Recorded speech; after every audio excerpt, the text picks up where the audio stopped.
Hi, lovelies. You are welcome back again. You are welcome back because, oh my God, this stream that has teach me a lot today. Oh my God. So I am back. I am back. Adonis Ben, bro. Thank you so much. So I have sent the link in. So please kindly click on the link and then join me. Oh my God. Today, dear, oh my goodness. This live stream wants to make me to give up, but I'm not giving up. Seriously, I'm not giving up. This live stream must come on. Eid Mubarak, bro. Thank you. How is the day going?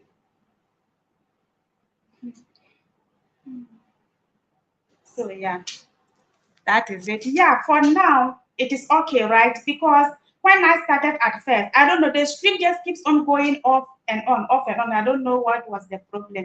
Yeah. So thank you all for joining once again. I really appreciate you.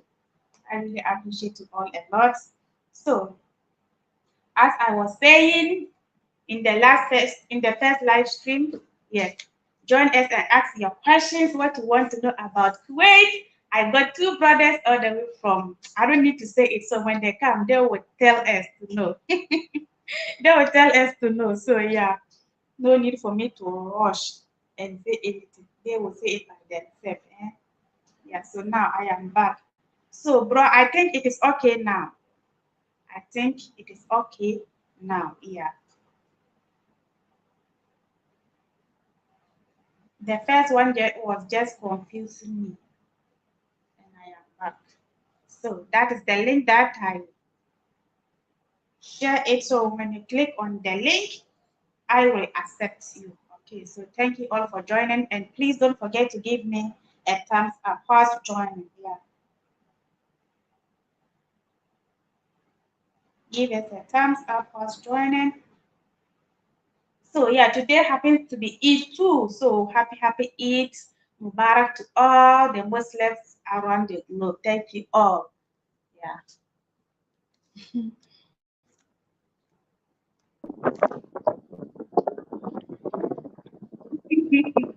Hi, bro. Thank you for joining. I really appreciate it. Oh my God, the first one really stressed me. Thank you.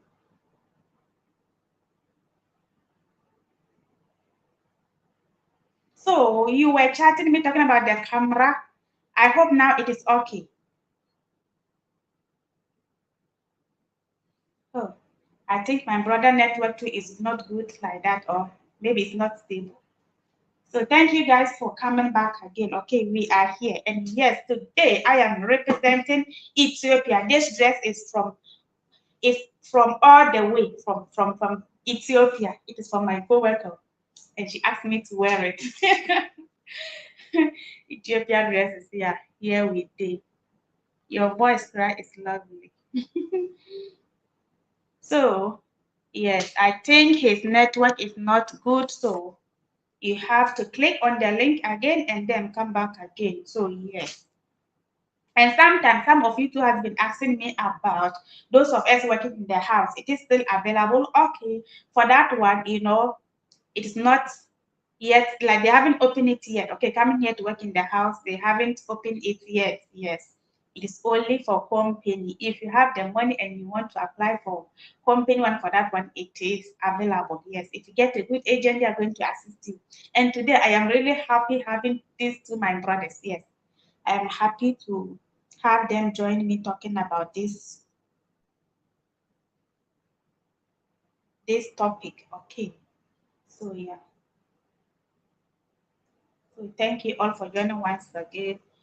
So,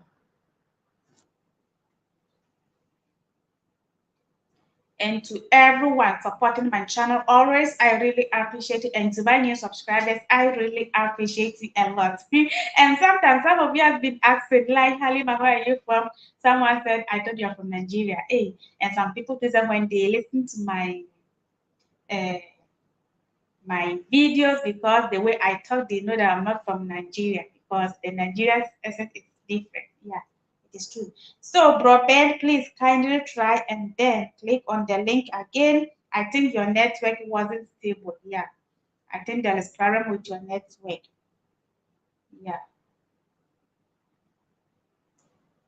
So this live stream really showed me a lot today. Oh my God, very, very bad.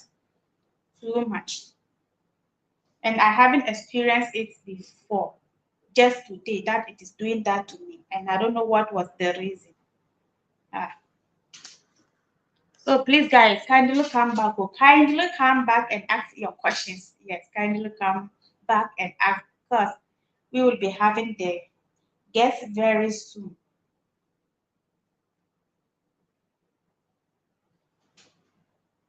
So yeah, I'm still waiting for them to join me, guys. So if you join in, don't go. Give me thumbs up and let us wait for them. They will be back. I know Broben, I know his network is not stable. Maybe that is why. I think so. So waiting for my bro DD2 to join. Yeah.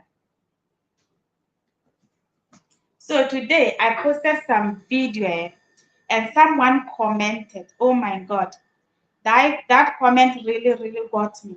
Because some agents are there, when they are doing something for you, they will not tell you the truth. And that guy is in Kuwait here. He is in Kuwait here. He said the agent need to tell them, to tell their client if it is delivery work when they send them as drivers, because a lot hide it when you come and you realize it is delivery, not normal company or house driving you are expecting. Yes, so it is true. So sometimes the agents need to tell the truth. Yeah. Your network is disturbing you, right? Yeah, Your network is disturbing you.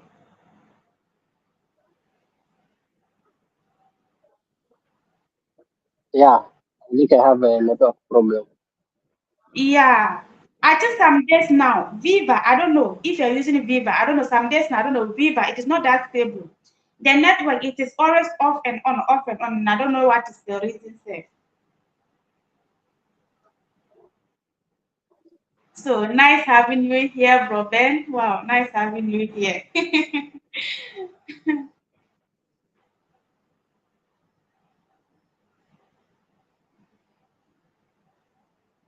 Good evening, big sister Sadia. Evening, evening, bro. How are you? How are you doing? Thank you so much for joining. So when you join us, please kindly give us thumbs up, okay? And yeah, ask your questions. Any question that you want to know about Kuwait jobs. Sometimes some questions are there. I am not in the right position to answer you guys. So I am happy that I am having these two brothers here working in Kuwait here as like let me take my time so that they will introduce themselves and then tell you guys what is in. Okay. So my bro, I think his network is disturbing him. Yeah, I think so. I think so. Whilst I was struggling with mine, now to it is him. Oh my God. Sorry, sorry, bro Ben. Sorry, okay. Sorry, try to come back again. Yeah, so the comment that I was reading in my last video that I posted, the latest one that I just posted, someone commented under that video, and that person is in Kuwait here, and he knows what is going on. You see, so he's back again. Today, not Oh today. my God. I don't know what's up today with the network. Oh my goodness. So I hope it's getting much better right now. Okay. So please kindly introduce yourself because your network is disturbing so that any place that you reach and it comes again, you come back, you continue. So please kindly introduce yourself, your name, where are you from, where are you currently? Okay, good evening and Eid Mubarak to all Muslims around the world. My name is Adonis Ben. I'm a Kenyan. I come from Kenya, but currently I live and work here in Kuwait. And I've been here in Kuwait now for almost 4 years. Oh, I've been working here. oh, good. So it's a pleasure to join you once again in this live. so that we can discuss 2 or 3 things. Oh, amazing. You have been here for 4 good years. Amazing, because it is not easy. It is not easy at all. It is only the Yeah, strongest Colin. who can do it, because it's not easy. That is amazing. And 4 good years. Okay. Someone who is here. Hey, Brody is here. Oh, yeah. Hey. Okay. Thank you for joining. You are welcome, bro. Thank you, thank you, thank you. You are welcome.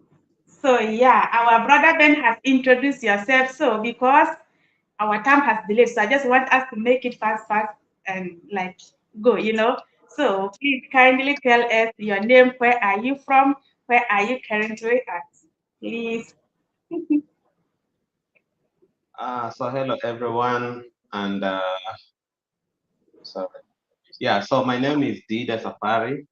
I'm a Kenyan by birth, but currently I'm working here in Kuwait, and I'm very glad to be here with our sister Alimatu Sadia and brother Adonis Ben. Thank you. Wow, thank you. And I am also happy having you two here. I am just so excited. Seriously, I am happy. So please, excuse me, what happened? I was on the old one from True Mamley. Yes, I don't know what was the problem. My camera was just off and on. I didn't know what is the reason. So that is why I came back again. I ended that one and came back again. So, Brodidi, thank you so much. Okay, so Brother Ben has already introduced himself and he has told us the years he has been in Kuwait here. So, you two kindly let us know the years that you have been in Kuwait here. Uh, I've been in Kuwait for a while now. I came here in at the onset of Corona, that is 2020, 28th of February 2020. So I've been here for 4 years. Oh, wow. Wow. So, mm, Brother Ben, you came here same year, 3 to 4 years. My bro, because it's not easy. It's not a struggle, so that is easy for that number of years. Because it's, okay. Yeah. yeah, thank you. So, Connor says, thank you so much for joining. I really appreciate. So all of you joining, I really appreciate you. So someone commented in French. Please, if you can read French, oh, please, bro, kindly write it in English, okay, or Swahili. Am I right?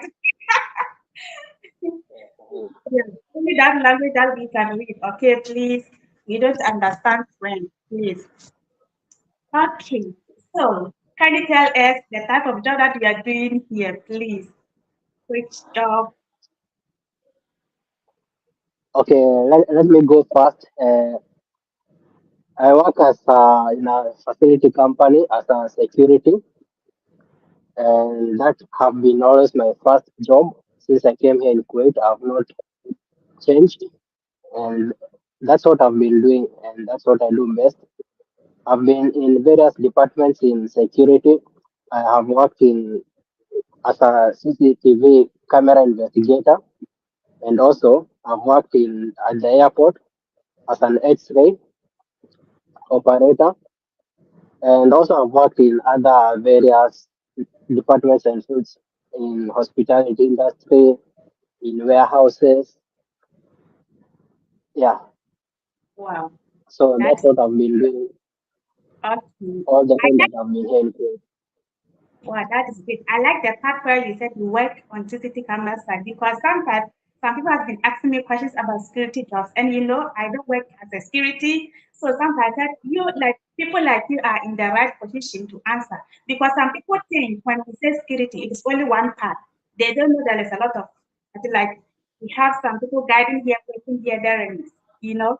So thank you. And Didi, please, you. Also in the same field. I came here as a security expert. I work in the security field, and I've been working in the same spot or the same area. I came to when I came here in 2020. Haven't gone to different areas. Yeah, but I'm in the same field, security. Yeah. Wow, that's amazing. Yeah. So, what are some of the challenges you have faced as a security guard before in Kuwait? What are some of the challenges? It is hard job or it is okay? Okay, And I'll answer Mubarak. that one. Okay, Okay.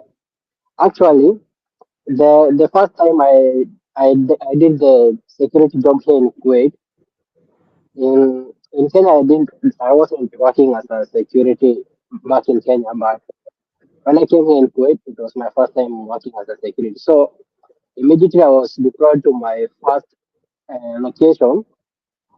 The challenges started there, and I wasn't having that much experience, especially with. Okay, I knew some skills and I had some experience back from Kenya because I had friends who usually worked as a security in Kenya, but I didn't know that working as a security in Kenya and working as a security in Kuwait, it's almost different. The job is done different, almost differently. So my first challenge when I was deployed in a store, I think it was a clothes store, one of the biggest clothes store here in Kuwait and in the GCC. So my first challenge was someone came and stole the clothes. He went in the changing room, and the clothes they had ship. They had a ship to protect them from theft. So he went inside the changing room and cut the ship and then put on the clothes. So me, I wasn't there. I was in the room in the CCTV room. So the sales persons there they came and called me and told me there's an incident there. So as I've said earlier, in Kenya, when you encounter such a situation, most of the time the thief is usually beaten. But here in Kuwait, it was totally different. And the sales guy told me don't do anything to him. And before, so I was so asking myself, why should I not ask him? Already he have committed a crime to steal. I cannot recall the nationality, but what I was directed to do is to call the store manager.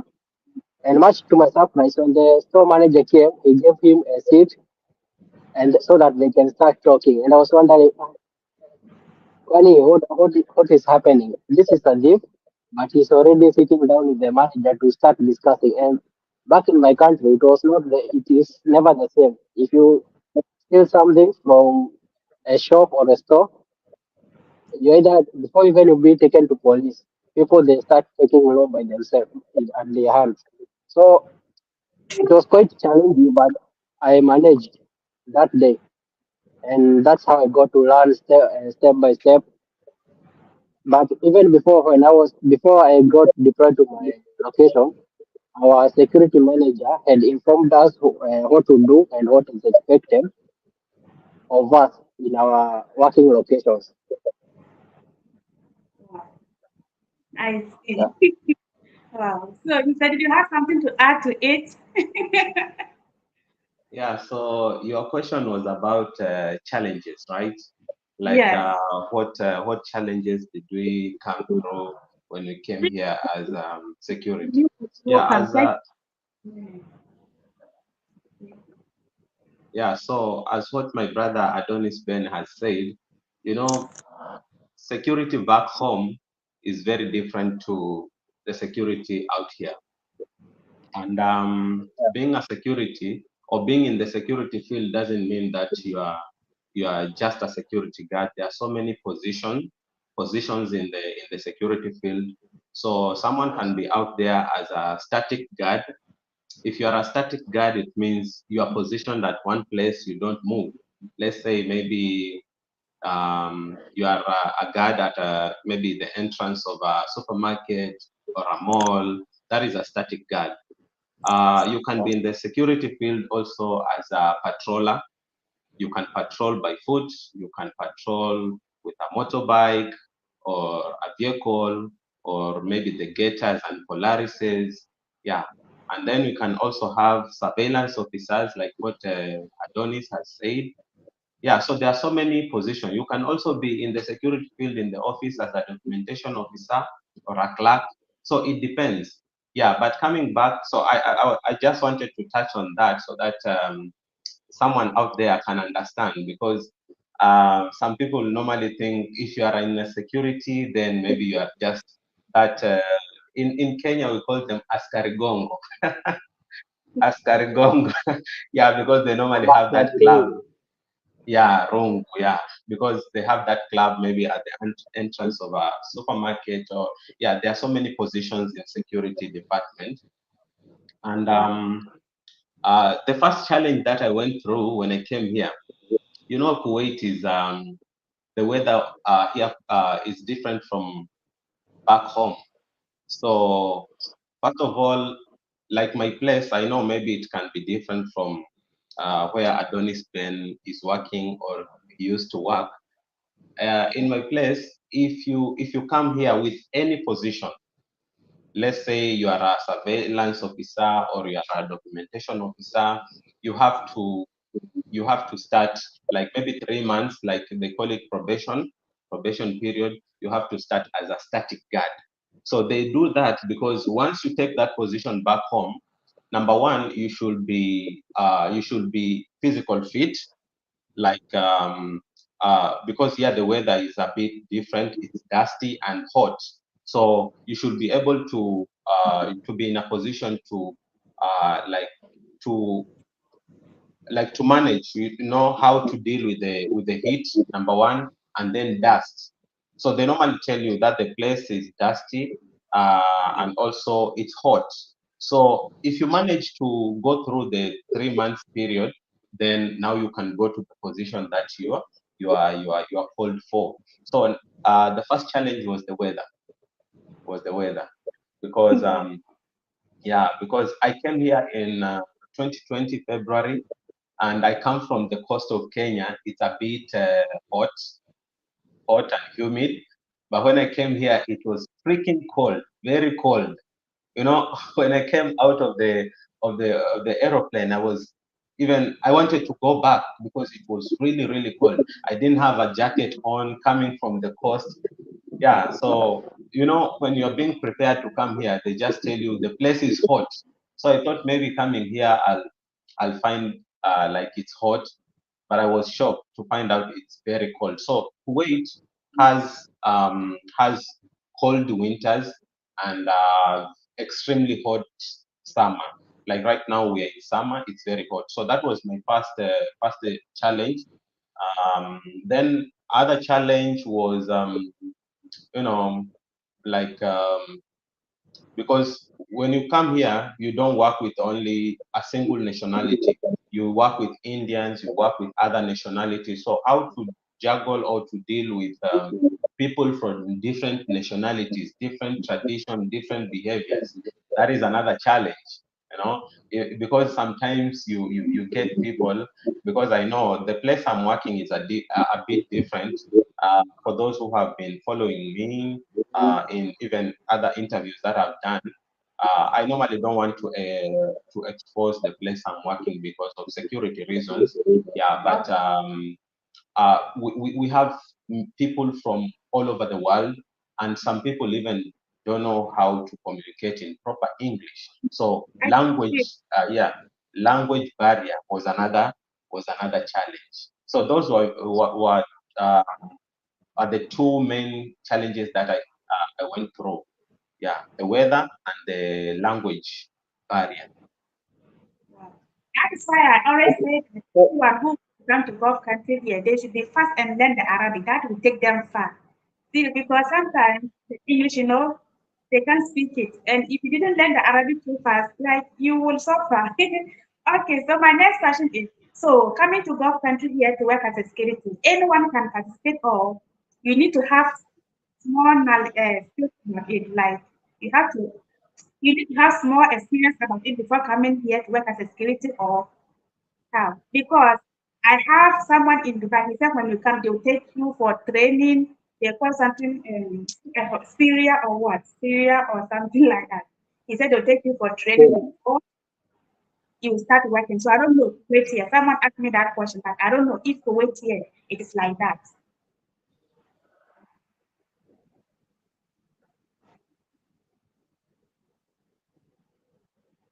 okay, I think about Sarah, that one is usually required. It's needed in Dubai and the UAE. But here in Kuwait, I'm not sure about it because I think it depends with the companies and also your location of work. Because in security departments, not most of them, they like some of them they really don't require that much. Even though their work is sometimes it's more of mental than technical. Sometimes it doesn't require that much qualification like sailor and so forth. So again, it depends with the companies. Some they might ask you if you have the certificate, but for entry level, it's not that it's not a requirement. Oh, I Yeah, maybe to add on that, yeah, it depends with the company because I'm pretty sure most of us who are here in Kuwait or even in other countries in Gulf, we came through agencies. So normally, when an agent gets an employer, maybe like here in Kuwait, the employer normally gives the specification that they want. Like I know, like for me, I'm 5'6" in height. And currently, I know there's an agency that is recruiting from Kenya, and they require 5'9".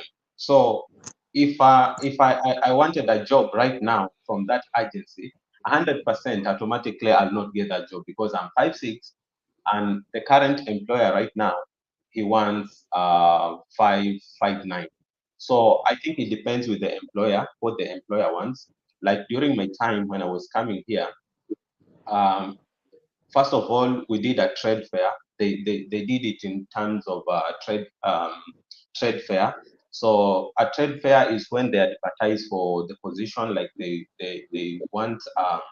want people for a certain position and they give the qualification. So you go there, submit your documents, they go through the documents. Like the qualification during my time, it was like you are supposed to have been in the security sector for you have an experience of 4 years. If you don't have an experience of 4 years, then you should have experience of 2 years and something added on it. Maybe if you've done something like law, because the place I'm working is a bit different. Yeah, so that's why I'm saying it depends with the employer at that moment. So if you are there and you want to travel or you want to come and work as a as a security officer or as a security personnel, yeah, you have to check with the agents and you check the qualification that they have at that moment because we will not say that like the qualifications are the same. They're not the same. wow.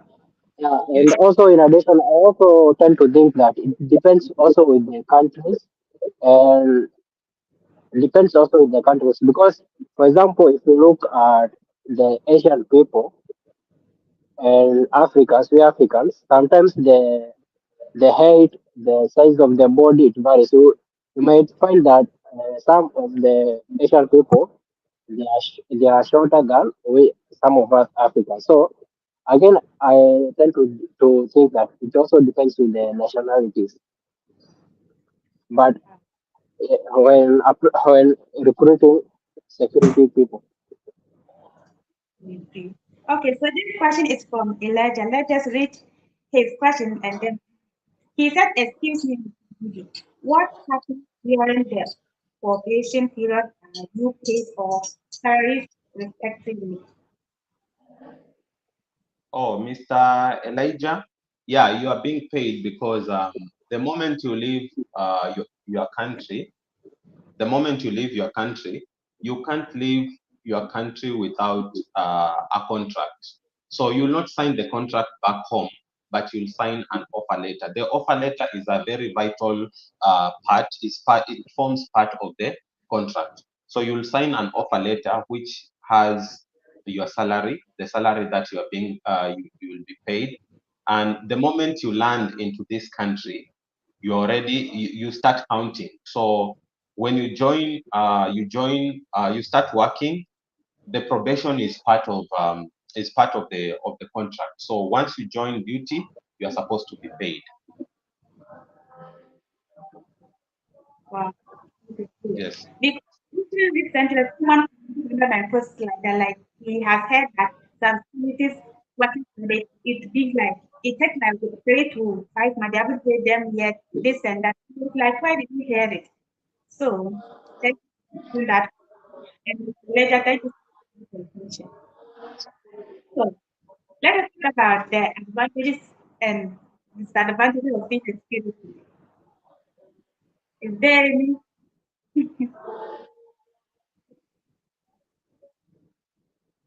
So I think we don't have to do first. Advantage and Okay, disadvantage security in Kuwait. okay. Some of the advantages of working as a security here, especially here in Kuwait, is that uh, when you are signing a contract with most of the companies here, and I think it's a law in Kuwait, in manpower and labor law in Kuwait. There's those benefits that you get from a company while either while you are still working with them or once you finish your contract.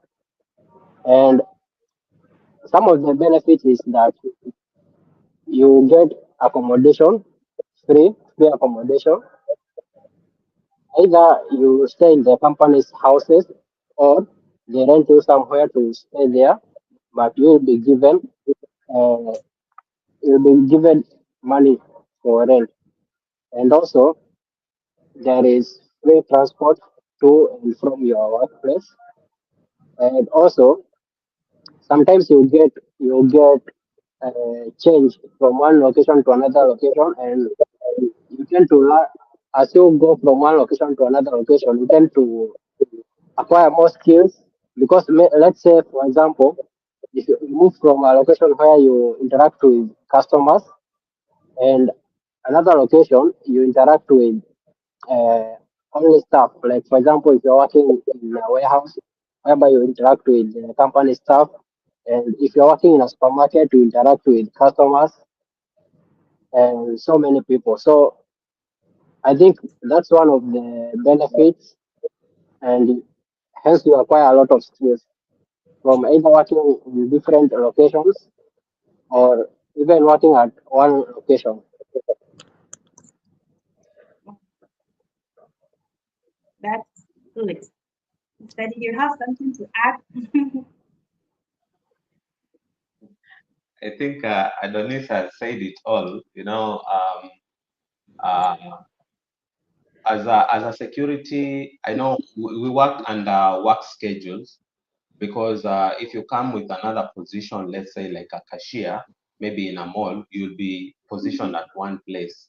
But in security, what I understand is that we have a work schedule and you don't stay in one position like forever. You'll have to rotate, go to other assignments. So Yeah. you get opportunity to meet uh, to visit new places and also to meet new people. Yeah. So I think that is one advantage of being in the security field. Notwithstanding, like you are in what position, maybe like a guard or a patroller, or you are in the surveillance. But at one point in time, you have to shift. We have that rotation stuff, so you visit new places and also you will meet new people. And then on top of that, I think Adonis has said, as a security, we normally get the transport. We have that advantage of getting transport, accommodation, and some companies give provide food. Yeah. So on top of your salary, you'll get accommodation, because Kuwait here having the strongest currency in the world, it means the economy is a bit tough. Things are expensive. So especially for one to rent an apartment, oh my God, here it's very expensive. So if you get a company that provides you accommodation, that's a tick. Okay, and then food also, though for us as Africans, um, it depends with the company, because most of the people who are being provided food by the company, they constantly complain because a great number of people here come from India, Nepal, like here in Asia. So their food is a bit different from us from Africa. But because you came here for money, if the company is giving food, you go for it. Why not? Yeah. Yeah. Ask this question before reading these comments. Okay, so it is the company who brought you here. Can you cancel it and look for another job by yourself? It is possible like that because I've been getting this comment a lot too. So I have to ask you guys, you are in the company. Is it possible like that? Pardon, I didn't get your question. Like it is the company who brought you here. You are working for the company, and it reached a time you want to cancel it and then look for another job by yourself. It is possible like that. Okay, the chances of canceling your contract are very minimal or almost not possible. But if you want to cancel your contract, you can cancel in the first 100 days, which is during your probation period. Either, but if you cancel the contract, you're not going to work to another company. You go back to your country. You go back to your country, and then maybe if you get another opportunity, you come back. But once you cancel your contract with the company that brought you from your country, you cannot work in another company unless you. Okay, people they know, people they know how to maneuver in these streets, but it's not possible. That's what I can say. But you can cancel your contract in the first 100 days during your probation and go back home. But you cannot work in another company. Yeah. Or maybe So to add on that, what was your question specific, like the time you can cancel your contract, or because oh yeah, what? oh yeah, or maybe you have worked for the company. We all know that coming here it is 2 years contract or 3 years that you have to work for the company. So after that, you want to cancel and go and look for another job. Yeah. Oh, okay, okay, okay. Yeah, I understand now. So what I know is still it depends with the company and the visa you are in, because here in Kuwait they have different types of visas. Like we come here to work with a work visa, yeah, but we have different types of visas. Like the regular visa that they normally provide is visa 18, but visa 18, which is found in Article 18 of the Kuwait labor laws, that provides for someone to come and work in Kuwait for a private company. All right. Yeah, but still under visa 18, we have the Shun visa, which is like the normal visa that you can transfer to another company when you work with the primary company for 3 years. And then we have visa 18 project that, like for me, I'm under visa 18 project. That is a I'm on a project visa. So a project visa is is when you are working for like a project which belongs for the government. Like for me, I'm working at a place where it's a government project. All right. So if you're coming with such, then it depends with the company. Sometimes the company, if maybe I don't want to work with the company anymore, first of all, you are supposed to work for 3 years before you get a transfer, because you cannot go to another company unless you resign and ask for a release. The primary company has to give you a release letter before you transfer to the next company. So for visa 18, that is very easy because you are allowed to work anywhere. So today I can be a security guard in such a company And then after 3 years, if I'm not interested to continue working with the company, I can resign and ask for a release letter and transfer to another company. But if you are under Visa 18 project, that one is a bit difficult because for me, I cannot work in a mall. I cannot work in, let's say, in a bank. I have to I transfer to a government project. okay.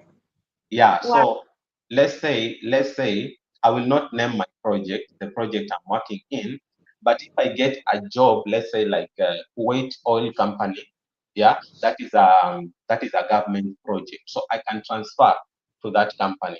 So if my company allows me to go, they will give me a release letter and I can go over there. So it depends with the company and then the visa you are in. Because I know there are other companies that even if you have visa 18, they pay a lot of money to bring you here, you know, for your visa. So you can have visa 18, which allows you to transfer to go and work in another company, even a different job.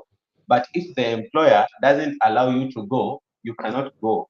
So you can cancel, but you have to go back home and then you get another job to come back to Kuwait. Yeah, but if you Okay. get a Yeah, good company, and you are in visa 18, shown visa, you are good to go. You can work, you can change jobs like something else. But the first thing, you have to work with the company for 3 years, and then thereafter, if your employer allows you, you can change. But if you are in a visa 18 project like I am, then you are a bit, it's a bit technical, unless maybe your employer allows you. Because sometimes, let's say, like my company, sometimes they normally I've forgotten what it's called, but sometimes they reduce the workforce. So if they reduce the workforce and maybe you've been here like for 4 years or over 3 years, then sometimes the company agrees to give release to these people. Yeah, but it's not something guaranteed if you're in this 18 project. But first thing, you have to go and check, get a job, come with the offer letter to the company, and then the company will give you a release letter. That way, it's possible. Amazing. God bless you for talking about that. So, meaning visa 18, it seems that we have three categories under it: project, Yeah. government, and public. So to you, which is good? Like project visa 18 or government visa 18 or standard visa 18 is good. To you, which one is good? If someone wants to come to Kuwait with visa 18, which one would you recommend for the person? For me, I think visa 18, the normal visa 18, the specific name is called Shun visa. If you have that one, you can work anywhere. You can work anywhere. Oh, Yeah. wow. Good. So this one is from Elijah. He said, "What do you guys do with your free time? Are there parks for sports and rec- recreational activities? I love to play football once I am not busy." Okay. So exactly you guys. Your free time. What do you guys use your free time to do?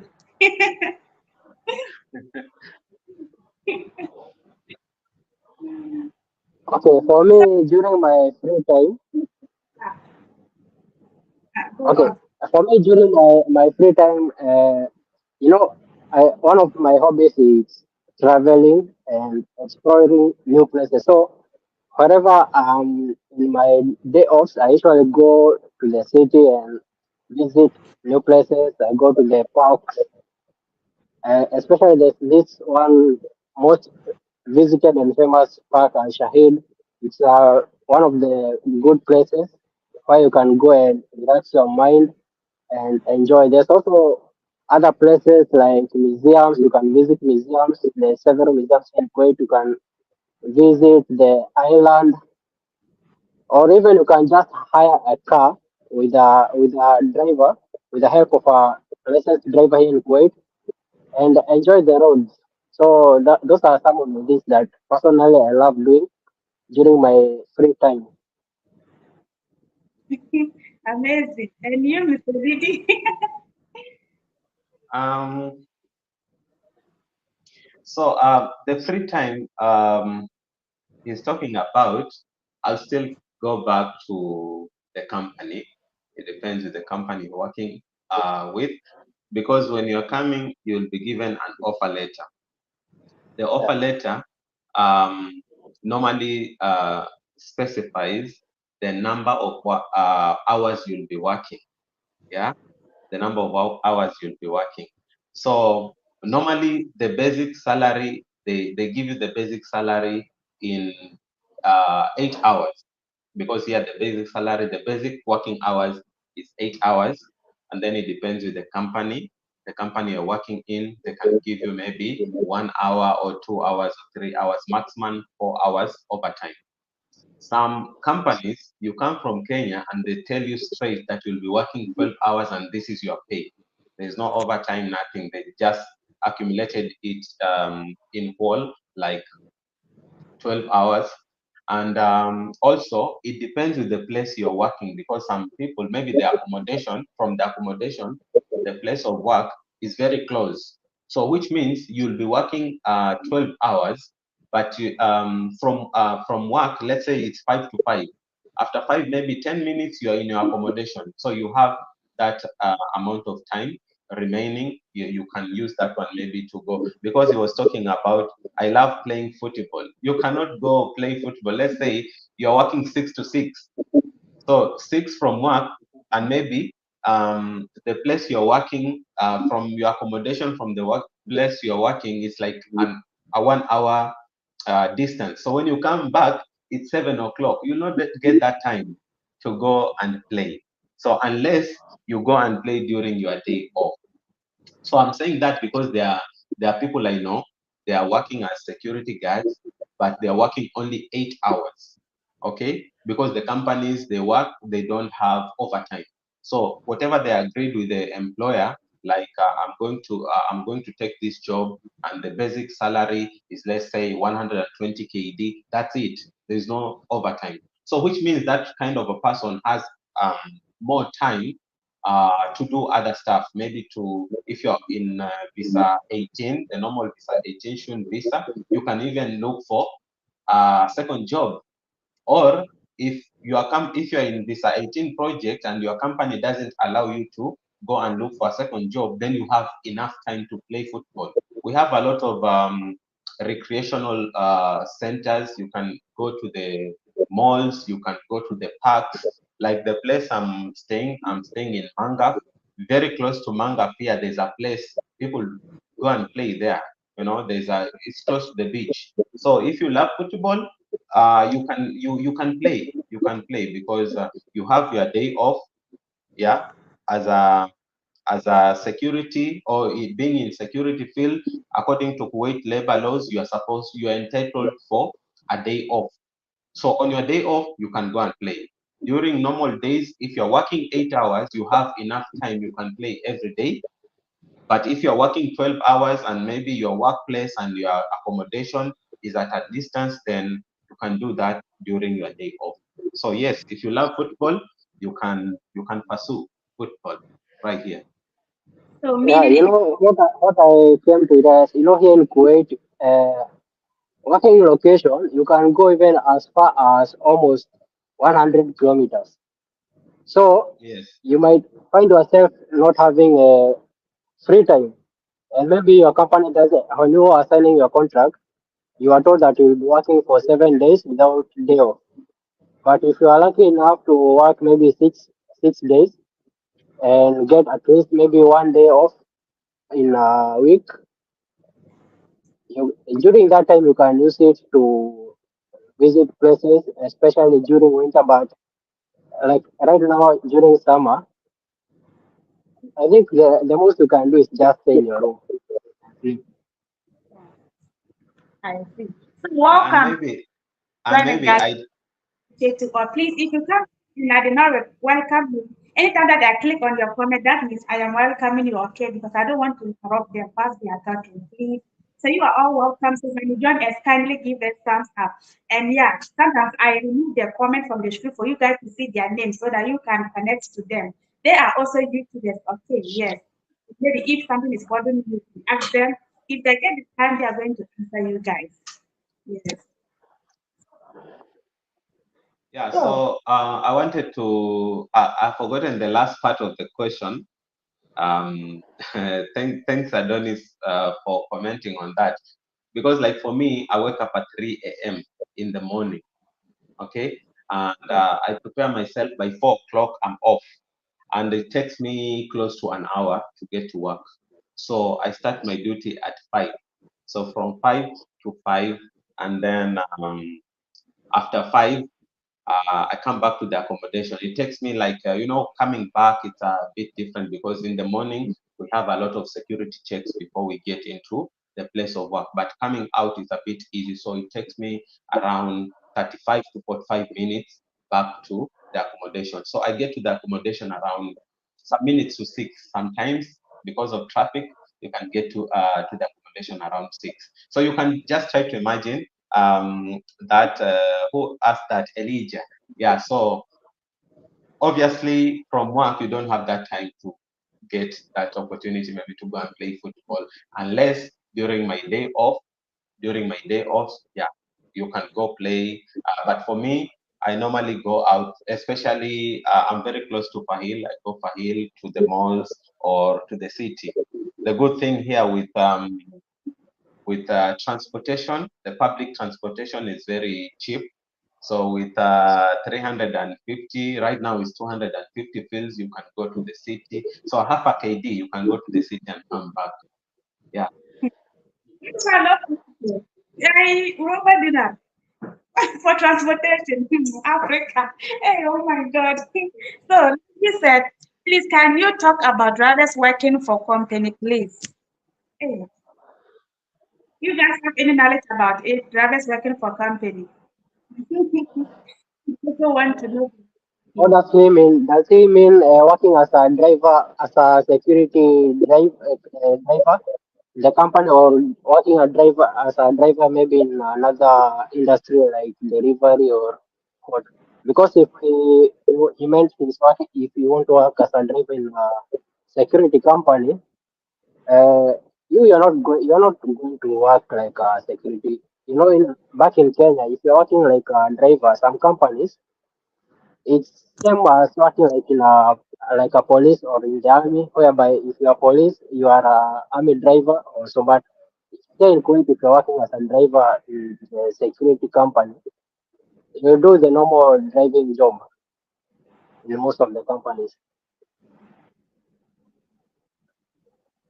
Oh, wow. Maybe to chip into that question, he said, please, can you talk about drivers working for company, please?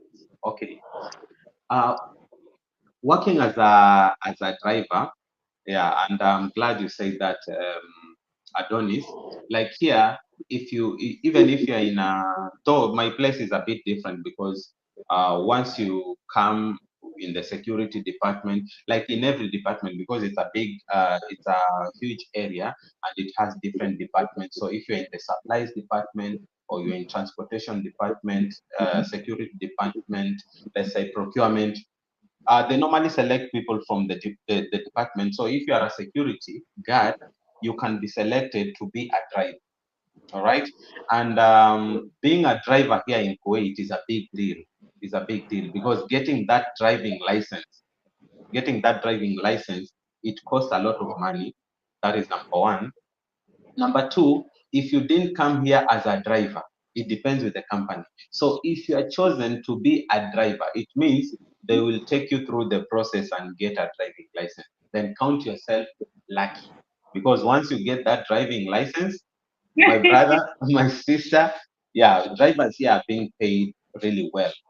So if maybe you came as a security guard and then you're selected in your department to be a driver because now we have the patrollers, okay, you'll be paid the same salary that you signed for, or maybe if there'll be an increase, just a little bit. But if you finish like 3 years and you decide to go to another company, then you can use that driving license and earn a lot of money. So drivers here, they are earning good money. If you came here as a driver, it means you'll have to go through the process and get the driving license.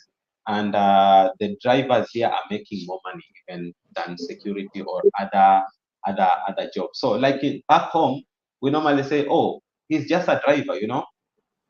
So some people disrespect drivers, but if you come here, there are drivers who are earning a lot of money, because being a driver here in Kuwait is something else. So if you get a job as a driver, it depends with the place you're working. If you are working as a delivery person, then you'll earn commissions apart from your salary. Sometimes there's overtime and also commissions from the sales that you'll have done. But if maybe you are like a bus driver, let's say like the here in Kuwait we have Kuwait KPTC, that is Kuwait Public Transport uh, Company, company. so something of that. So their salary normally range from 300 to 350. Okay, and then let's say if you are a truck driver or like the trailers carrying cargoes, then they make more money. You can make up to 450 KD. You can convert that to your home currency. If you're working with a Kuwait oil company, maybe transporting like the oil, the um, flammable stuff, that one they earn even more. You can earn up to 1,000 KD. So it depends with the place you are going to work as a driver. Yeah. Exactly. And also Okay. the also depends with the company itself. Like for example, if you work in these big global companies like DHL and Mm. RMS and Posta, those ones you also have a good opportunity to make a lot of money. And driving, I think it's one of the most valued job here in Kuwait, because if you are in most jobs, when you apply most of these jobs like from supervision, supervisor, managers, all of the requirements is you must have a Kuwait driving license. Maybe you're applying a managerial position in a restaurant, but they ask you in one of the requirements as you do your application is that you must have a license. And that shows you how important having a Kuwait license is important here in Kuwait. So if you're back in Kenya, in Ghana, or wherever you are, and you're willing to come here in Kuwait, one of the things that or documents that you should carry is your country's license, Yeah. because maybe you can be promoted to what you are working as a security, then get promotion to supervisor, and then they'll ask you if you have your country's license for them to process you the Kuwait license. Thank you. So, Lucky, are you still here? I hope they have answered to your understanding. Eh? So, Elijah said, I am graduate. I have a BSc Crimin- criminology. What is criminology? How do we pronounce that word? Cha. And That's security. I also work with the police and prison services, having an experience of 4 to 5 years.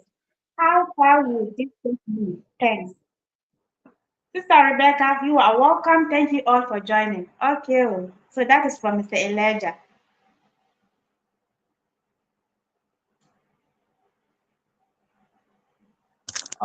So can I go first?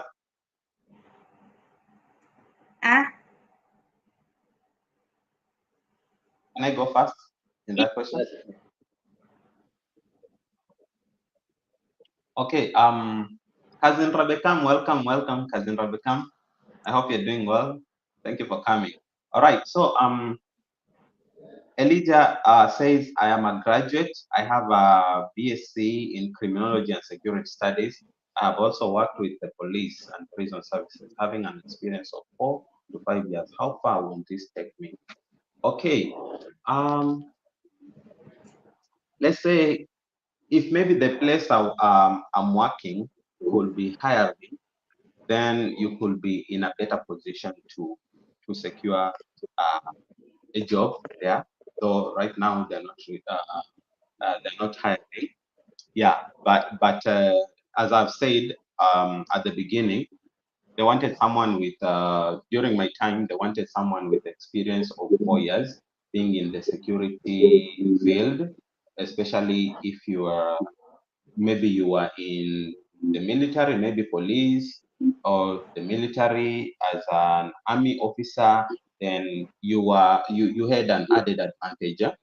Yeah, but here in the Middle East, they don't concentrate more on papers, like maybe if you went to the university, maybe you have a degree or a master's. What they normally look at is your high school, they call it high school diploma. For us is high school education, that is KCSE, Kenya Certificate of Secondary Education, and the experience. So you can be there, maybe you have a master's degree, yeah, and then there's someone who just completed Form 4, went to, let's say, a country like Bahrain, worked there for 2 years, and then went back home. And then now you are back home, the two of you, maybe you are looking for a job in the Middle East. You know, the person who has an experience in Middle East can be paid more than you who have a master's degree. So here they normally concentrate on experience. That's why when they're hiring, they ask for the experience from 2 years experience. So if you have more experience in the field and also you work in the Middle East, then you have an added advantage. So it depends with the company, because I know here in Kuwait we have international companies. Okay, you can be working with a company, let's say like DHL. DHL is Adonis mentioned DHL.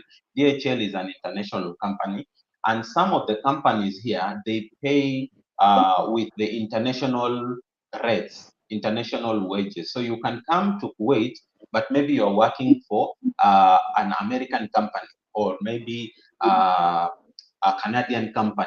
So you can find out that maybe you are a security guard or maybe you are a driver and you have another driver, but you're not paid the same because you're working for an American company and the other person works for a Kuwait company. So it depends with the employer. So Elijah, as I've said at the beginning, you have bachelor in criminology and security studies. I'm doing that course right now. I'm on my second year. Yeah. So I know what it means being an investigator, Elijah. So it depends with what the employer wants. So if you are using an agent, when you go there and some of the qualification they fit you, then you're good to go. But once you're in the company, you can start small, but once you're in the company and if you have good management, they will spot you because they know you have the qualification, you can go up the ladder. But first of all, you don't look at your papers, what you have. When you're coming here in Kuwait, just forget about the papers you have. As long as you finish high school, then take that job. Once you are here, then you can go up the ladder. Yeah. So one on that, one of the companies. I don't know if this is a company, but one of the places where I know they usually require policing skills is the American embassy in Kuwait.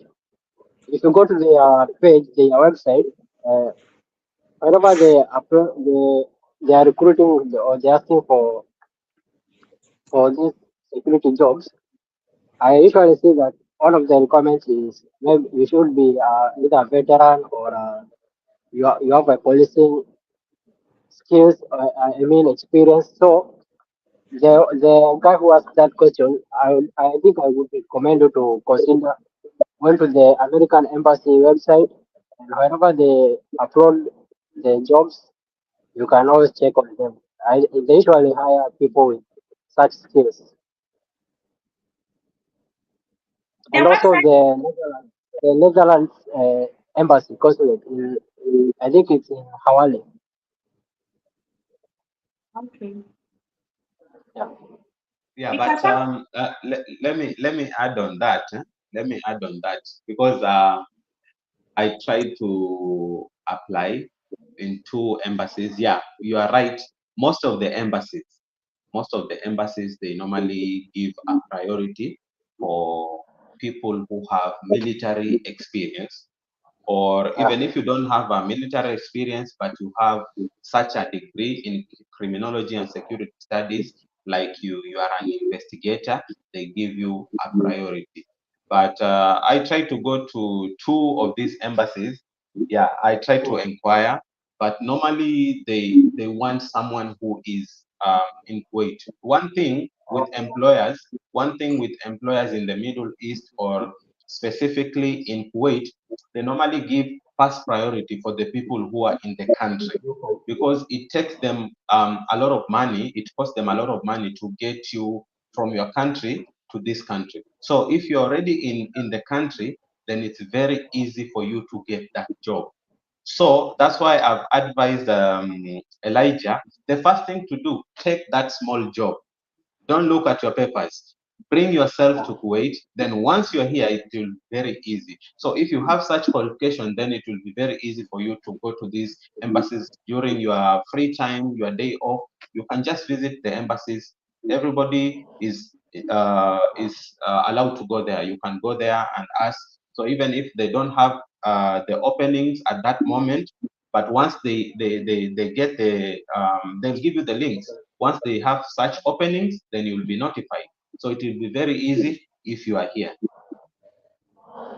Yeah, most of the companies here in Kuwait, they usually consider hiring locally because getting the visa and the work permits from overseas, especially now with the new law, which is going to start, I think, the month of July, whereby the employees will be required to pay 300 KD or something of the sort to get employees from overseas. So most companies prefer to hire locally before they go to overseas. wow, good. Thank you also. Let us talk about the salary part because some people have been asking me a lot. They really want to know the salary. Some people have been saying, ha, I get one agent, the agent is processing my visa for me, but he said I will get 250 KD a month, 350 KD a month. Like, let us tell them the truth. If you are coming here as a newcomer, let people just say the truth. Like, so you guys are working in the country, so let us not come in here as a newcomer. They should expect how much. Maybe before we go into that question of salaries, there's a comment from Rabekam, as in Rabekam Le Prince. So she's asking, so America agents are better and awarding. Yeah, I want to emphasize on that.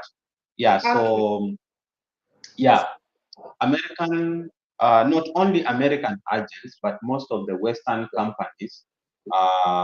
One thing with Kuwait, you can be working here at the same workplace, same job, same working environment, but uh, let's say you can be working with people, let's say from the Philippines or from Europe or from America, you'll not be paid the same salary. They normally check where you're coming from. Yeah, they normally check where you're coming from because our economies are different. All right, which is different from when you go to Europe. Europe, they don't care where you're coming from. If you are a Kenyan, someone is from Europe, but you're working at the same place, same job, you'll be paid the same salary. But here it's a bit different. So if there's someone there who is from, let's say, Europe, that one you should know. Or maybe if you are there, maybe from Africa, and you think it's the same as Europe, you should be prepared. Like it's not the same. And then um, on American companies, they normally pay according to their salary scale back home. So Rabekam, you are there.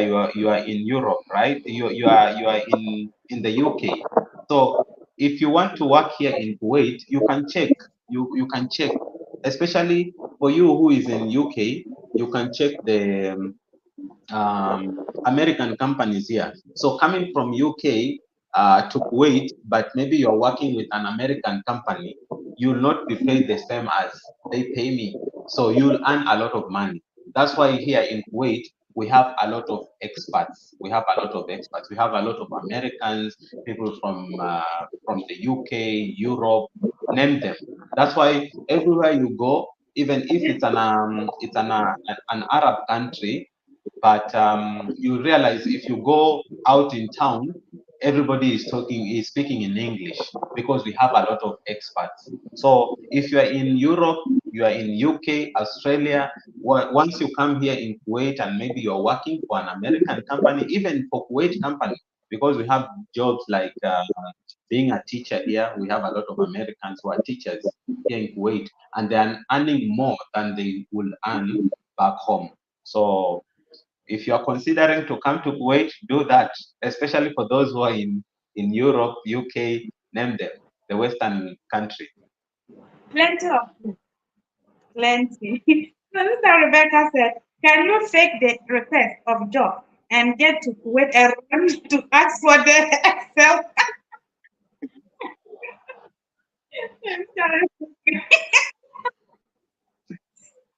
Uh, I don't I don't know about that. I don't know about that. Hmm? Yeah. I know in Europe maybe you can do that, or in the UK, because some people normally fake documents, and then when they get to the immigration spot at the airport, then they realize like the documents they have used, they are fake, and then they seek for what do they call it, Asylum. asylum. Asylum, yeah, you can seek for that, but I don't know, I don't think if Kuwait has something like that. Only for Arab countries, especially like the time when Americans were closing their bases in Afghanistan. During that time, there are so many people who ran away from Afghanistan. They were welcomed here because, but those are Arabs to Arabs. So I don't think that applies to for us Africans. So it's a bit difficult because even to get that visa for Kuwait, it's very difficult, very difficult. So I don't know. I don't think that that For me, applies I here. think it's impossible to forge the documents, the job documents, because unless you're getting them from these fake agencies or someone in Kuwait promising you to give you a job, and then you realize only to realize that your money is gone. So it's almost impossible uh, to fake job documents. I think the only people who have capacity to give you legit jobs is the company, and either they hiring direct or they're hiring through a registered agency. So otherwise, it's almost impossible. Another question from Elijah. Oh, Elijah want to ask his questions to all of them. I know because he was just so excited to meet Didi and Ben. He commented on the first post. He said, I got a job offer. I have paid my agent for my visa 1 million naira. He said this salary is 184K. Visa comes out next month, so he said. Wow. Hmm. So as I asked about the Ben, salary, Ben, so can you respond to that? ah, Okay, for about salary, I think number one depends with how you agree with the company. During when you are doing your interview back in your country, they will ask you how much salary do you expect to be paid. First of all, they're going to give you an offer. They'll tell you this is how much we are going to pay you for certain amount of time, maybe 26 days and 26 working days and 4 days for overtime. They'll tell you we're going to pay you, let's say, the basic salary in Kuwait for security jobs and most of, I think, according to the manpower and labor law here in Kuwait is 75K. That is the basic and also the minimum salary. But the company will tell you For basic, we're going to give you 75 kb, and we're going to give you 4 kb, that is 25% of the basic salary. That is four, so that will be 4 kb per day, per overtime, either a day, a full day, or hours, maybe 4 hours. So let's say in a month you're going to make like 100 kb as minimum salary. But again, you can negotiate with the company depending maybe with the capability of the company. If you agree to be paid certain amount, well and good. But what I know, the basic salary for according to the manpower law is 75 kb. That's the minimum. But you can, and then also depends with the company if they're hiring you locally or from overseas. If they're hiring you from an agency or they're hiring you direct. You know, if they are hiring you direct, let's say here in locally, you can make maybe up to 170 kb without accommodation and transport, or with accommodation and transport maybe 150 kb. Also depends if you're working, let's say in the airport as an X-ray operator, maybe you can earn 200 up to 250, especially if you're working in G4S or yeah, G4S and Brinks. I think it's the same company. So depends also with your position. Maybe working as a CCTV surveillance officer.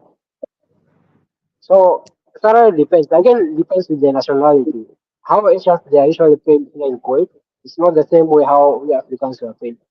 And how Nepalese they are paid is not the same way how Indians they are paid. And it all depends with your agreement and signing the contract. Yeah. Okay, maybe to add on that, yeah, I'll start with from where you ended, Brother Adonis. Like people are not paid the same, and it depends with your bargaining power. The only problem comes with the agencies, okay? Because when an employer wants is hiring, most of the employers here they are using agencies because it's the agent that will bargain for all the people. You know, when a company is hiring direct, everybody will negotiate for himself or for themselves. But most companies, and that is why most companies here in Kuwait, they normally want to use agents because the agents will bargain, okay, for the entire team. Like, let me use an example. When we were coming here, when we were coming here, I had a friend who we went to the same trade fair, but he didn't get an opportunity because of the qualifications. So he went to another agent who was recruiting for Kuwait. So that agent had agreed with the employer for a salary of 120. That was the basic pay for the security. And then there was someone in the same office who went through the back door to the employer and told the employer, you know, this person is asking for 120 for the security guard, but I can give you security guard at 100 KD. You see, so the employer took this new offer. So instead of 120, these guys came here with 100 KD basic salary. So it depends. If you are getting that job direct, then you'll get um, a good amount of money. So the way he said, um, I don't know how much is that, 1.3 million naira in Kenyan shilling, but 184 KD, I think I think, somewhere $2,000, maybe more than that. Maybe $2,000, how much in dollars? maybe 2,000 or because I've been getting a lot of things like that. Even someone who said his own is 2.8 million naira. Someone who said 3.5 million naira. So please, Nigeria, for kindly tell us in the comment section in dollars, okay? Because some agents are too much. Have that, have that. Yeah, Yeah, Yeah. yeah. So some agents ask for a lot of money, and there's something I'll talk about the facilitation fee. I think that is almost 115,000 Kenya shillings. 100 and 115 that's good. Kenya That's shillings. good. That's good. That's good because even in Kenya, I think we pay around that range from 100,000 to 150. Okay, so if it's Right now they're 1.3, charging 180,000 right yeah, now. yeah. Yeah. So this is a good deal. It's good. It's a good deal. And if he said 185 KD salary, then I don't know if that is the basic pay or if it's cumulative, because some it depends with the offer letter, because some people normally sign the offer letter, they tell you we'll pay you 184 KD cumulative, like for the 12 hours. All right, Yeah. because there's no the overtime is included, and I don't know the other benefits, because they can pay you 185 KD with or without the other benefits, maybe transport, accommodation. You see, so if maybe you'll be earning 184 KD being the basic salary, I know that one is possible, because even in my place we have people who are earning that money, even more, up to Yeah. 300 KD basic. So it depends, especially if it's a Western company, then obvious. A company like G4S, I think G4S is paying good money here, because Yeah. G4S Because is international. Yeah, it's international.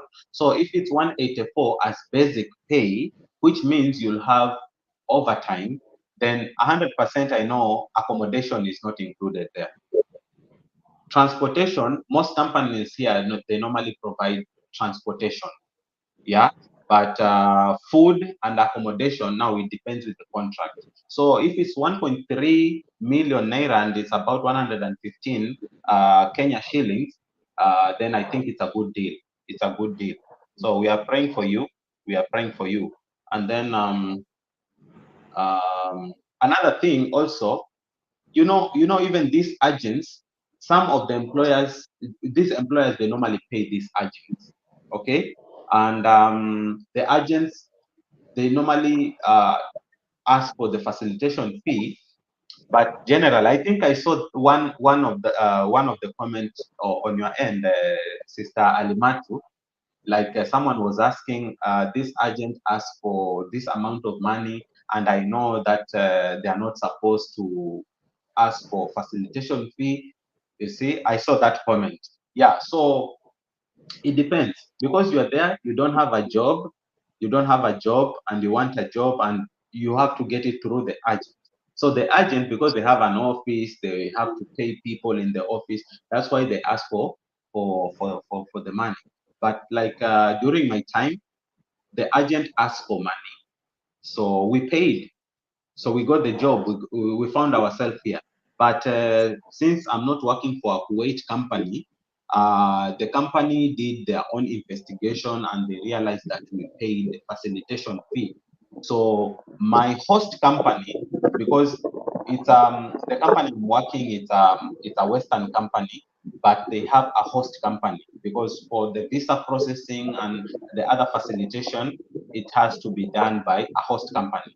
So the Western company had to force the host company to repay us back our money. Yeah, so it depends. It depends. So if it's 1.4, I think it's a good deal, and we are praying for you. Just take that. Elijah, Yeah. 300. And also regarding the same issue about salary, I think also depends with the type of the deals that the company gets. You remember, most of the security companies, they are facility companies, such that they deploy you to work for another company on their behalf. So if let's say they get a local company and they get another contract with a Western company, you see, there could be some difference. Hence, also the salary may be higher or lower depending with the type of the contracts the companies get. Let's say they have a contract with a with a hotel with a hotel company, and also they have a contract with a bank company. So you see those contracts, depending on the size of the companies, might be different, or and also the salary might be different. So the salary issue, it's a big issue. Yeah. But Okay. what you agree when you're signing the contract is what you're going to get. And the good thing with the companies in Kuwait, they pay you on time. There's no delay. Unless maybe it's during the weekends, which is Fridays and Saturdays, they either put your money on Thursday or on Sunday. Oh, wow. So that Didi was talking about, it is here. Let me read. It is not compulsory for you guys to comment on it. If you want to talk some part on it, it is okay. So that is something he said. I have two points. One, since a company employer is sponsoring a work visa for an employee, does the employee still have to pay for visa fee in his or her home country for the stamp visa, or who is going to pay the visa fee for the stamp visa to be issued? Question number two, what are the things or documents the employee is going to pay for in his or her home country for the stamp visa insurance? Your okay, that is his question. So you see, so this person knew that it's the company which is sponsoring him to Cambo, but maybe the money that the agent is requesting, it is too much for him. Yes, I know that the agent, they are doing some, yeah, they are helping, so you have to pay at least agency. But some overdo it. And yeah, also ask what are some of the things that you have to pay. And for Kenya, I cannot tell. Ghana, police security, I did by myself, medicals, I did it. Airport clearance. I don't know if Kenyans also pay something like that called airport clearance. Okay, and then yellow fever card. For that one, it's not that expensive, you know. So sometimes the agents are something else. So I don't know if you guys want to comment on it.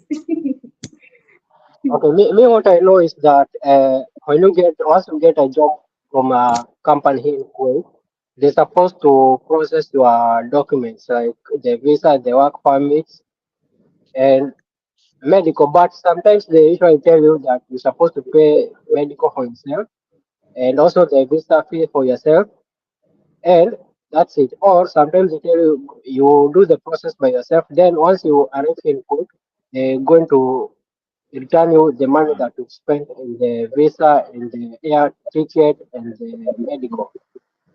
But sometimes they tell you to do it for yourself.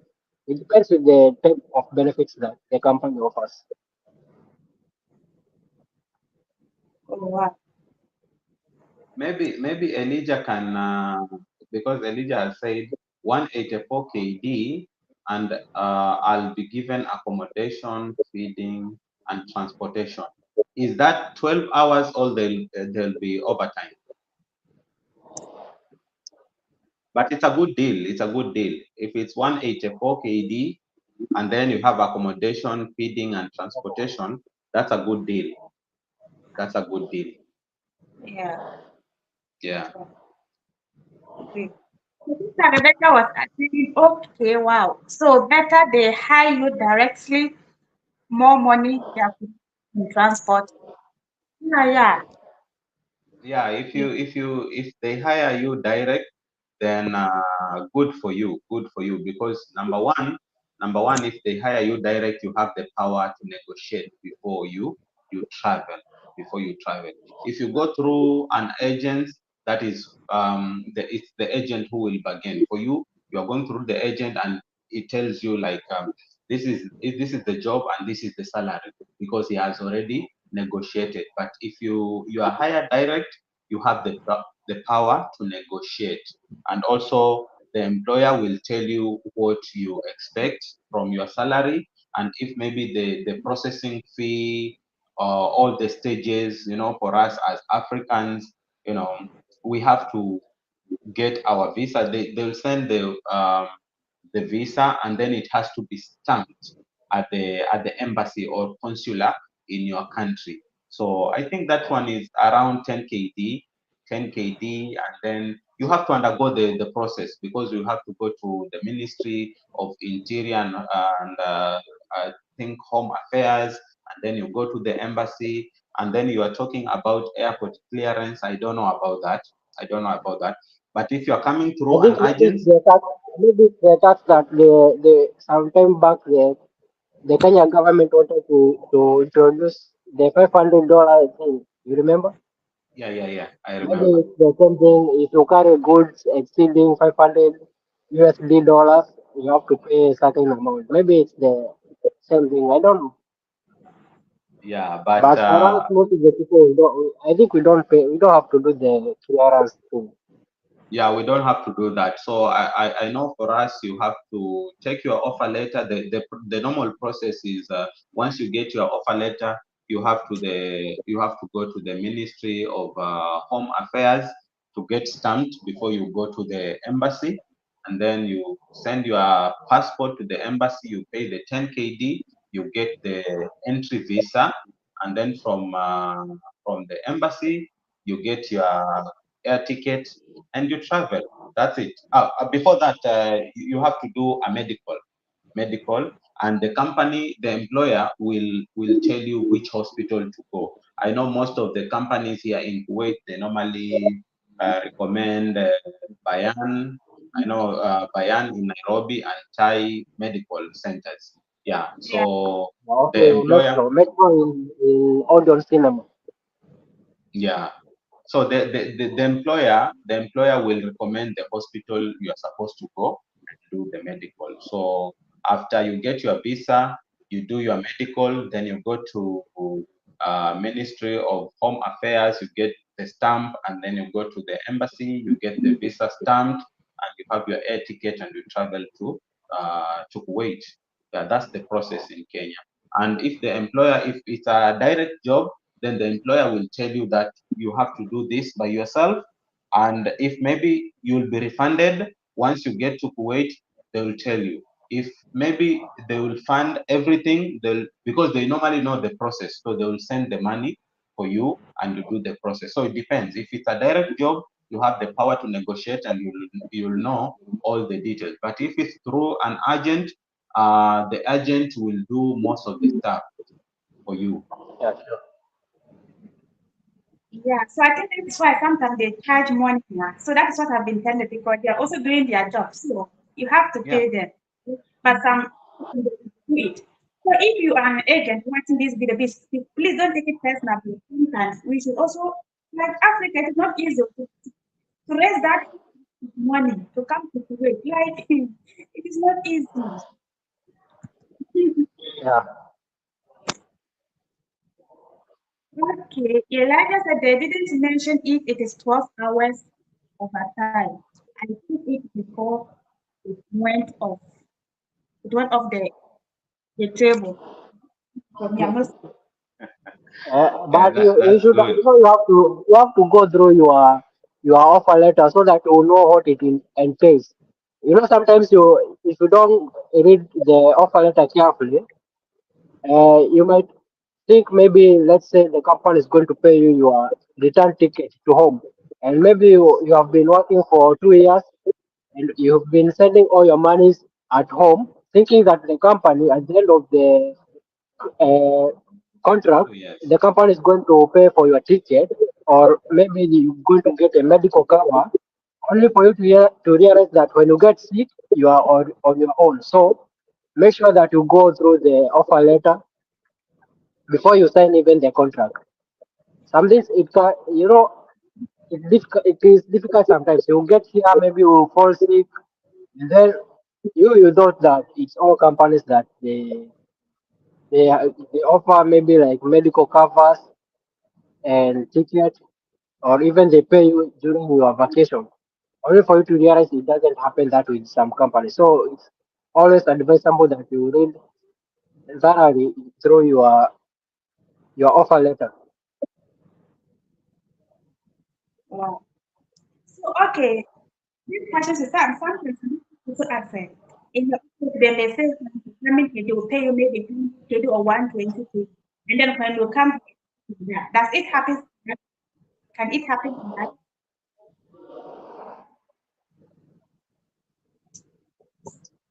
Your question is, can they pay in advance? Like, Elijah, let me leave him for example. He is coming here. And Yes. they said they're coming to pay him 184 KD. And then when he reached in this year, now the company says it is 120 KD. Can it be possible like that? Your voice is breaking. Adonis, have you understood the question? No, I didn't understand the question. Repeat again. Yeah, your Like, voice is breaking. yeah, for example, work in the company, okay. And then in my offer letter, they say the company will pay me 150 KD every month. And then when I yeah, every month the agent or the company will say that maybe they will pay me 120 KD. They have to do it. It is possible like For me, I think it's not possible. But if in case it happens, you should reach out to responsible bodies, maybe the manpower ministry, or even your embassy. If you encounter such scenario whereby you agreed in certain amount, but when you reach here, they go they go the opposite of Against the your contract. contract. So against the contract. So but in most cases, it's very rare to encounter such situations whereby the company is denying to offer you what they promised. It's almost impossible. But if it happens to you, make sure you reach out your embassy or other ministries that are concerned. Yeah. So one thing people should know, like Kuwait, it's in the Middle East, but it's a bit different with the other countries like Dubai, Qatar, because even the visa processing itself it's different. Like someone can go to Qatar. You can get an agent with an offer of a job, and he tells you that within a week you'll get your visa. It's a bit different here in Kuwait because there is a process. So one thing, if you want to come to Kuwait, number one, you should be patient because the visa process normally takes time. And then in terms of salary, the way they pay, so if you sign an offer letter back home, it's not easy for them to pay otherwise. Okay, different from the way you agreed in the offer letter, because Kuwait is a bit civilized and we have a lot of experts here, so they normally make sure that they go as per the contract. So whatever you agree, that is what you'll earn. And as what my brother Adonis has said, if you see there's any problem, yeah, the labor office here in Kuwait is very active. If you go there with a complaint with proof, then 100% they will help you out. They will help you out because sometimes they take uh, strict actions to such companies. If maybe you've come here and you've not been paid for 3 months, and you go there and you can prove that you are working and you've not been proved, sometimes even they can even cancel the license, the operation license. So that's why most companies here in Kuwait, they will abide by the Kuwait labor laws. And if maybe you signed a contract for a certain amount of money, that is what you'll earn. Maybe the only thing that can happen is delay in payment, but you'll be paid. Because I've seen some companies, some people who work in different companies, apart from mine, that they complain of the delayed salary. But they delay, but it cannot go past date 10. And sometimes the delay happens when it falls, let's say end month falls on Thursday. Here in Kuwait, Friday and Saturday is a weekend. There is no bank that is in operation. And the good thing is that in Kuwait, they don't pay cash. So once you come here, you finish your probation period, the company will get you a bank account of a bank of their choice, and they'll pay you through the bank. So if maybe the end month falls on Thursday, so on Friday and Saturday, it's a weekend. So you'll have to count from Sunday, 3 working days, Sunday, Monday, and Tuesday. So you might get your salary on Tuesday or on Wednesday. So that's it. So about salary, I think, in fact, what companies do here, they give you promotion. Maybe you are working hard, they've seen your job is smart, they tend to increase you something small, or give you incentives, for your good job. But for company going the opposite of your contract, it's not possible. Companies here, they are very disciplined when it comes to paying their workers. And some companies even go ahead to pay bonuses because every business is there to get profit. And by the end of the financial year or the financial year of the company, or by the end of the year, they normally do their yearly evaluation. So they have this. They normally make like parties where they identify the best employees of the month, the best employees of the year, and to some extent they go ahead even giving you bonuses. If the company has done really well in terms of profits, they give bonus to every employee. And if maybe you are one of those people who have been the best employee of the year, then you can get some gift, maybe an iPhone or even a salary increase. It depends with the company. Yeah, so here in Kuwait is very safe in terms of working and payment. So someone asked question here, how can you send money to your country? That is his question. For us, the easiest way and the most common way is we usually send through these foreign exchange companies, whereby you just give your details, maybe your local bank from your country or your mobile wallet account, and they deposit directly your money from you give them the KD, and then they exchange, and you receive the money in Kenya shilling or your local currency, either in mobile wallet or in your bank account, your local bank. So it's very easy. It's a very easy process, and it only takes minutes. Yeah, so maybe to add on that, we speak on a Kenyan point of view because we are Kenyans, and that's how we send money. So if you're there, you are a Kenyan, and I know this applies even to other countries. Before you leave your country, make sure that you open a bank account, because I know some people normally bring themselves here, they don't have a bank account, and then you find yourself in the position that you get salary and you have to send it to a family member, and then you find like your money is being misused. So huh? before you travel, Elijah, you are there, you are almost traveling, make sure you open a bank account of your choice in your home country. Then number two, connect that bank account to your contact number, your number, so that if you do any transaction, you get notified in your phone. Okay, because I know there are agreements between our local network providers back home and Kuwait, like Kenya, Safaricom, and Oredo. Before it used to be STC, but now it's Oredo. So even if you have your home country SIM card here, it will work. Okay, if there's any message, you'll receive it. So if you do any transaction in your bank account, you'll get a notification. So for us in Kenya, apart from the bank account, we normally connect our bank accounts with our mobile wallet. We call it M-Pesa.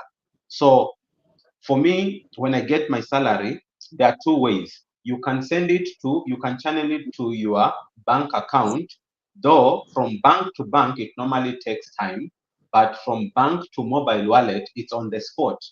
When that person clicks, you see your money in your mobile wallet, and then you can send it to your bank account. And then another way, there's no need for you to go to the money exchange. We have the application. For instance, you can be using like Almula or Almuzain money exchange. So because you have a bank account, you can download an application for the money exchange, And then if you want to send money, you just log in your bank details in the application and you can send money by yourself and they will deduct. So it's very easy. It's very easy. But number one, open a bank account of your choice from back home, connect it with your mobile wallet, or make sure that you can get notifications when you do a transaction. Then once you come here, it will be very easy. Yeah, so if you're coming from Kenya, don't leave your Safaricom SIM card thinking that it is not going to work. It usually works, especially on roaming mode. Here in Kuwait, it usually works very well. So don't leave your SIM card, your Safaricom SIM card, and yeah, unfortunately, we don't have replacement SIM cards here. So once you come, we need to take care of it very well. And also, you can also opt to open a SACCO account for the savings if you're someone who likes saving. Yeah, SACCO is also advisable. So transferring, sending money back to our countries, it's very easy. He said thank you. So you guys has explained to his understanding. Yeah, because I've been getting a lot of that comment. If you want to send money, how? And for those of us too from Ghana, yes, we also do it something called Momo, mobile money. So if you just go to their bank, they will just send it straight for your family member back home. They will not go to bank to be when they queue. They will just when they I think for us Kenya, it's very easier than other countries because as we have mobile banking, you're talking about bank. As we have, you just tap, you just go, you just use your phone to check your money, not the bank, the mobile wallet, which is mobile very convenient. We have been working for years for us Kenyans. So other countries they should come up with such technology. Yeah, I Yeah, think so even Ghana, there's this there's a vocal member of parliament, Ghana, the one who was championing for like against the LGBTQ bill in Ghana. I think he came to Kenya and they wanted to borrow that idea of M-Pesa because now M-Pesa is going in other countries in Africa. The other day they opened in Ethiopia. Ethiopia. They went to Rwanda. So his name is Sam George. Yeah, Sam George. So I think now Ghana also they want to borrow that idea. So maybe pretty soon because it has to undergo a parliamentary sitting, and then once they approve it, I think M-Pesa will go to Ghana. So if it goes to Ghana, you guys you'll enjoy because for us we have mobile banks. Apart from your normal bank, in my phone I have a mobile bank. So if I send money, it doesn't go to Kenya. I see it in my mobile. So I can send it to my mom. I can send it to my bank. I can send it to my SACCO. I can send it everywhere in my phone. So and You can send it it's very to fast. Even companies. sometimes the the people who operate in the money exchange they are normally shocked because when they click before the receipt comes out, you get your message. Yeah. Media. Yes, we are all learning. Yeah. Hey, sister Rebecca said, I like this team. Thank you so much. Thank you all for supporting, guys. I really appreciate it a lot. When you come and I did not welcome you, please, when I click on the minute, I have welcomed you. Okay. Thank you all for joining. Yeah. So this message is from Pius. He said, have paid on an agent. What are the documents I'm going to receive?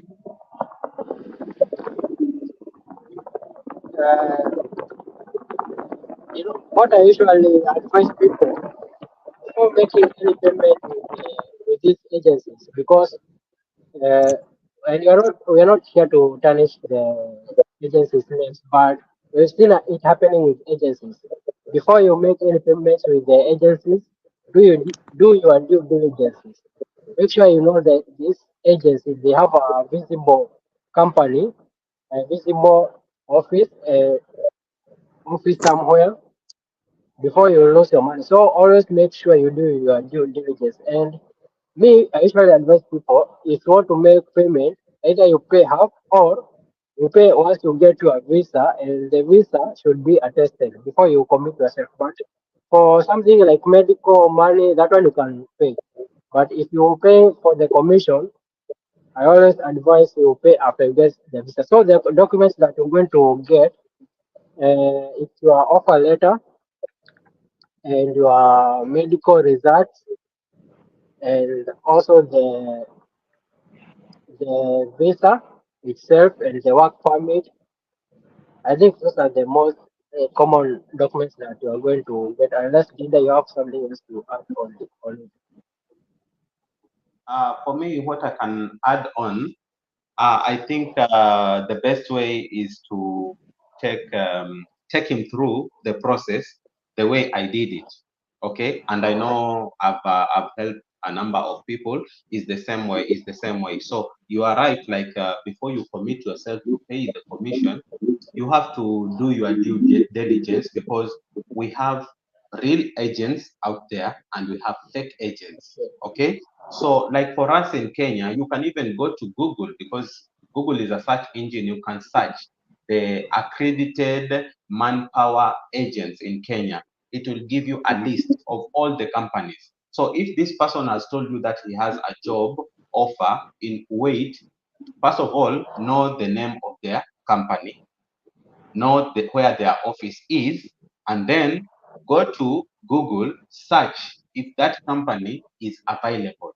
If it's not available, there are some people who normally, they are startups, they are starting, so they cannot pay all those amount of money to get the certification, but maybe there's a parent company that is the one which negotiated, and maybe they are operating under them. Try to inquire from that agent. Okay, your name is not in the list of the approved manpower agents in Kenya. Who are you operating under? So they will tell you if it's a good agent. They will tell you that I operate under maybe Forbes or under such a company. So once you are done with that, um, you'll have to go through an interview, because you cannot get a job without an interview. Okay. Um, so you'll do an interview. There's some noise from somewhere.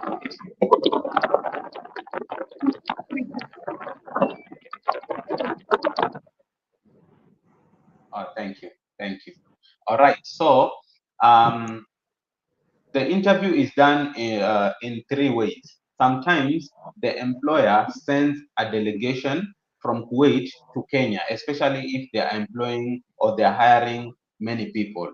So they send a delegation of 2 or 3 people to do the interview. That's what we call a trade fair. So the agent will tell you, come at a certain place, there will be interview, and you'll meet so many people there who will come for the interview. Or they can do it online, maybe via Zoom or Teams or whatever platform that may be, but you'll do the interview online. Okay, and then we have those jobs that don't require an interview. Okay, you just submit your documents, and once you are done with that process, a good agent will do a pre-medical.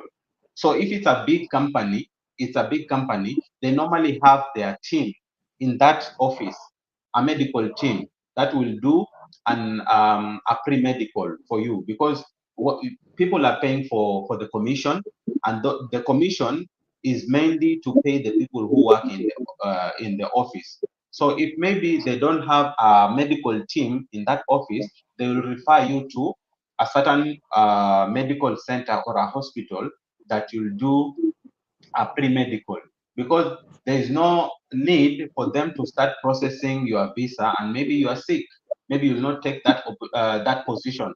That's why many agents normally ask for a pre-medical. For me, I did my pre-medical. I paid 5,000 Kenya shillings to do a pre-medical, whereby they do an X-ray test, the blood test, the site, all those stuff. And then once you are okay, then they can start the process of visa processing. And then when the visa comes in, you are supposed to go for the second medical. So the second medical, you can pay for yourself, or if the agent demanded for, let's say, in $1,000 or Kenyan shillings, like 120,000 Kenyan shillings, some of them they tell you this amount is inclusive of everything. So for you, you just have to pay the 120 Kenya shillings, 1,000 Kenya shillings, and they will process everything. So even if you are going to the medical, for them they'll pay direct to the medical center. You just have to present yourself there. Or they will tell you, we are charging you 80,000, less amount of money, but you have to pay for your medical. So if you go there, you'll do the medical and pay the medical for yourself. So once you are good, you are, for your second medical, then now you go the extra step, like going to the Ministry of Internal Affairs, then you go to the embassy, you get your visa stamped, and you travel. So the documents that you'll be given by the agent, um, number one is the offer letter. Before you go even for the initial initial, though it's a bit different. Some normally give the offer letter at the onset, then you go for the initial medical, and then they process the visa for you, and then you go for the second medical. Some of them, they do the interview. Once you're successful, you go for the, because initially when you do the interview, what you agree upon is made verbally, because they tell you that will pay you this amount of money. They undergo the process of interview, and once you are successful, they'll tell you you are successful. Now we are going to start the visa processing, and then the agent now will tell you to go to the for the initial medical. After the initial medical, when the offer letter comes, they'll call you to the office. You sign the offer letter, and then the visa will follow in. So the offer letter, the visa, and then the other documents you'll be having them, the passport, and then they'll require passport photo size, that you'll take to the Ministry of Home Affairs and also the embassy. Yeah, so the documents you will get from the agent is the offer letter and the um, the visa, the visa that you will take to the embassy for visa stamping in your stamp. And also, if you get your visa, make sure that you check that visa. If you have someone in Kuwait, you can send that visa for them to check, because we have fake agents. They can even fake the visa. Okay, so number one, get someone who is in Kuwait here to check. If you know how to check, check, because the visa is normally written in Arabic. So no, nowadays we have Google Translate. You can go to your Google Translator, and then there's an icon for a camera. You can scan it. You can read your visa for yourself. You know that you're coming here, your position, because you can be coming here as a security guard, but your visa is written mechanic, because mechanic mechanic visas here are easy to get. And then maybe along the way, maybe you are at work, and then you get this police. They start frustrating you because you are working as a security guard, but your visa is written mechanic. So you have to know what job you are coming to do here. Or maybe you've been given a job as a security guard, and then your visa has been written maybe a house driver. That is visa 21 or visa 20, something like that.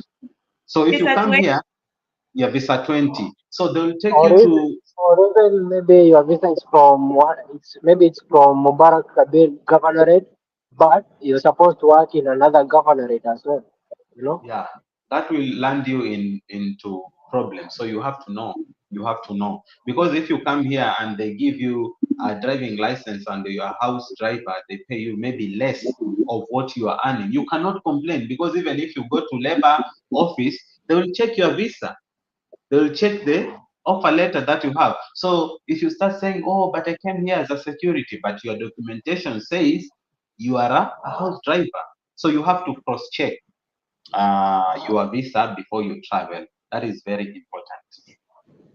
And also another thing is that some of these documents you are not supposed to tamper with them. Like for example, I think there are some documents which you are not supposed to open. They are only opened by the immigration, maybe at the airport or once you arrive here in Kuwait.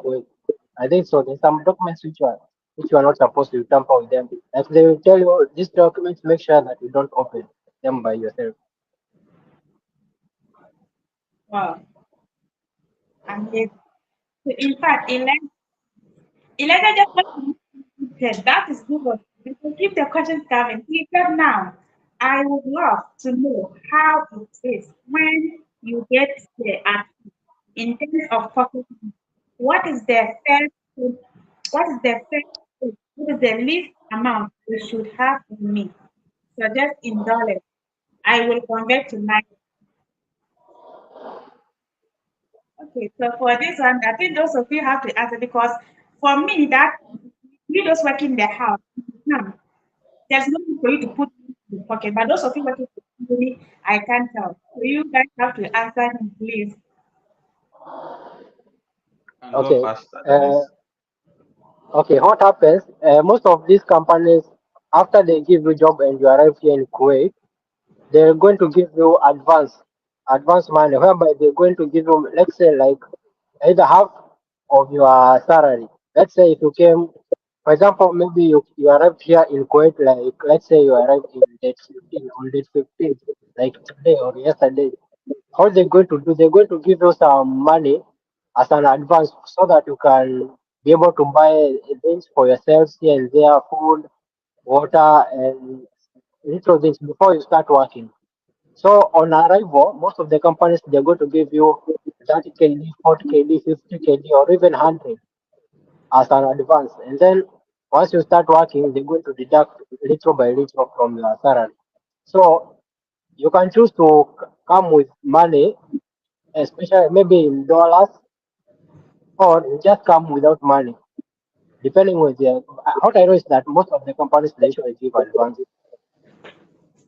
So coming with your naira, I think it could be very difficult to exchange them because you're going to get little money. Exchanging naira to KD, it's not the same as exchanging KD to naira. So yeah, Yes. So my input in that, Elijah, I think you are traveling to Kuwait because you're coming to look for money. There's no need for you to bring money from from your home. So leave that money back home, and unless maybe if you want to buy something at the airport, maybe if your flight is not a direct flight, maybe you'll have like a layover, let's say in a certain country for a couple of hours, let's say like 5 hours, 6 hours. But if you're coming from home and you know that you're coming to work here, there's no need for you to bring money actually. Yeah, so unless maybe there's something you want to buy along the way, maybe if you have a layover somewhere, you can change some dollars. Yeah, just put some dollars in your wallet. Let's say like $20. I think that one will be enough for you. But if you know that you can travel for like between 6 to 10 hours, there's no need for you to bring that money because most of the companies do that. Like for me, I landed here on the last day of February. That was 28th of February 2020, and the second day, and that was around 3 a.m. And the f- I mean, the second day on first in the morning, 1st of March, we went to the office and we were given 40 KD. So with 40 KD, you can buy your SIM card with internet, and then you can do some shopping, maybe soap, your personal effects, something like that. So there's no need for you to bring in money from home. And another thing also, apart from the money, there are other people who normally bring big bags with a lot of clothes from home. You can come with your rucksack or your backpack because you're coming to work, and especially if you're coming to work as a security guard, every time you'll be in uniform. So those clothes you'll carry here, they'll be of no use. So just carry maybe like 2 or 3 clothes in your rucksack or your backpack, and that's it. Yeah, but you should know that too. Wow. I love that part. My first time coming here, bag like this, I pack a lot of clothes. Then one Uh, day, people yeah. don't know. You come with clothes, please, African food. As someone here, Michael, good jobs, guys. Thank you so much. Can you travel with African food?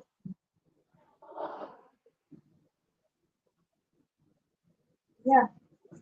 Well, yes, in Ghana, yes. In Ghana, you can. What about Kenya, please?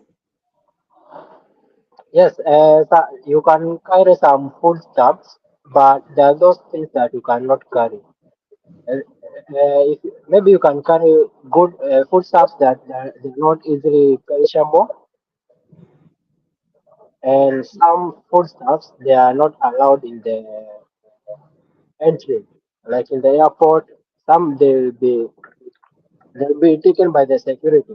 If they find maybe the foods they have some liquids that they are not allowed here in Kuwait, or if they have some illegal stuff, you are not allowed to carry such food. But other foods, your unga you can carry, your blue band, your tea leaves, such things you can carry. But for some items apart from food also, like uh, jelly, some perfumes, batteries, some of those things they are not allowed to carry at the airport.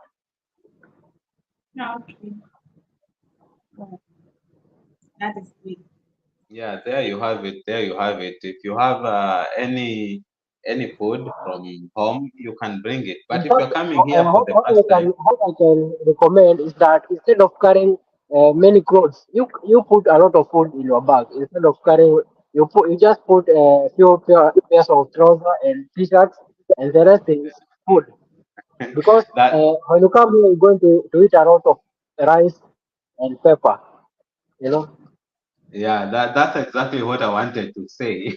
That's exactly what I Uh, wanted to say because when you come here, as I've said it at the beginning, like if your company is providing you food, but be sure be sure to yeah. have chili in it because most of the catering companies here they hire cooks and chefs from here in Asia, especially Indians. So even if they know that they are cooking for Africans, but they'll put chili in it. So instead of bringing a lot of clothes, just carry 1 or 2 clothes and then pack it with African food. The only thing you should avoid is the things which are liquid in form. Liquid in form, they normally discourage that. So if you have food from Africa, yes, you can bring it. You can bring it. You can bring it.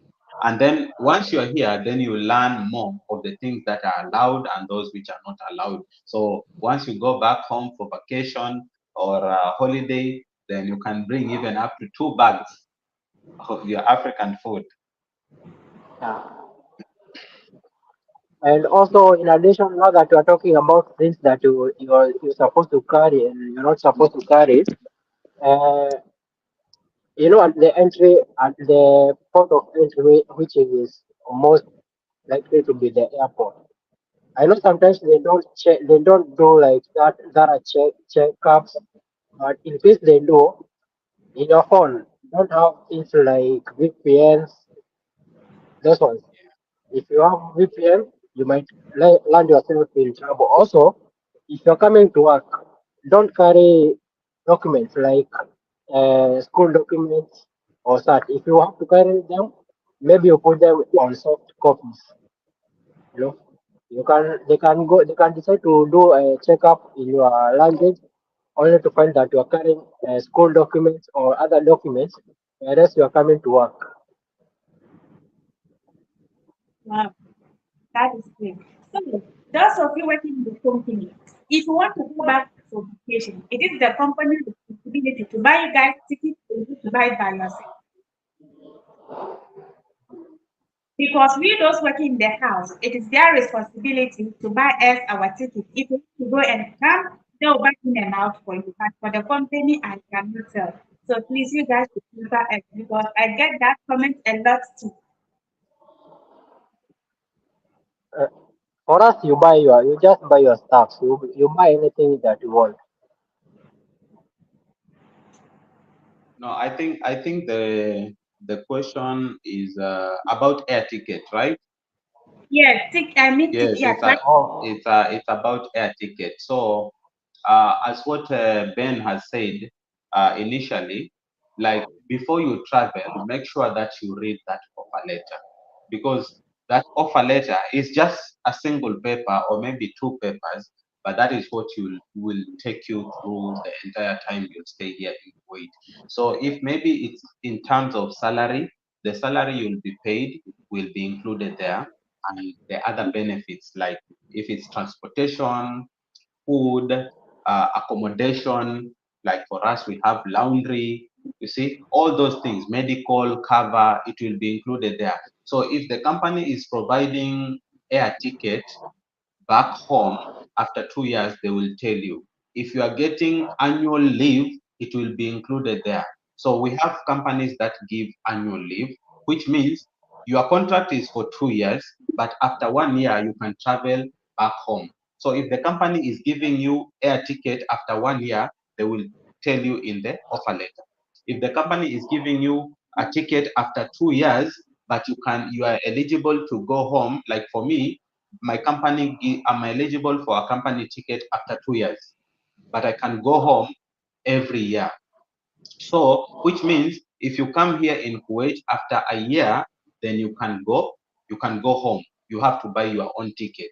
And then you come and work another year. So after 2 years, the company will give you an air ticket. But we have other companies that I know. I have friends that work in other companies that I know, whereby they come here, but the company doesn't give air ticket. So they have to provide their own ticket. So the only obligation of the company or responsibility of the company, they take you from Kenya to come and work.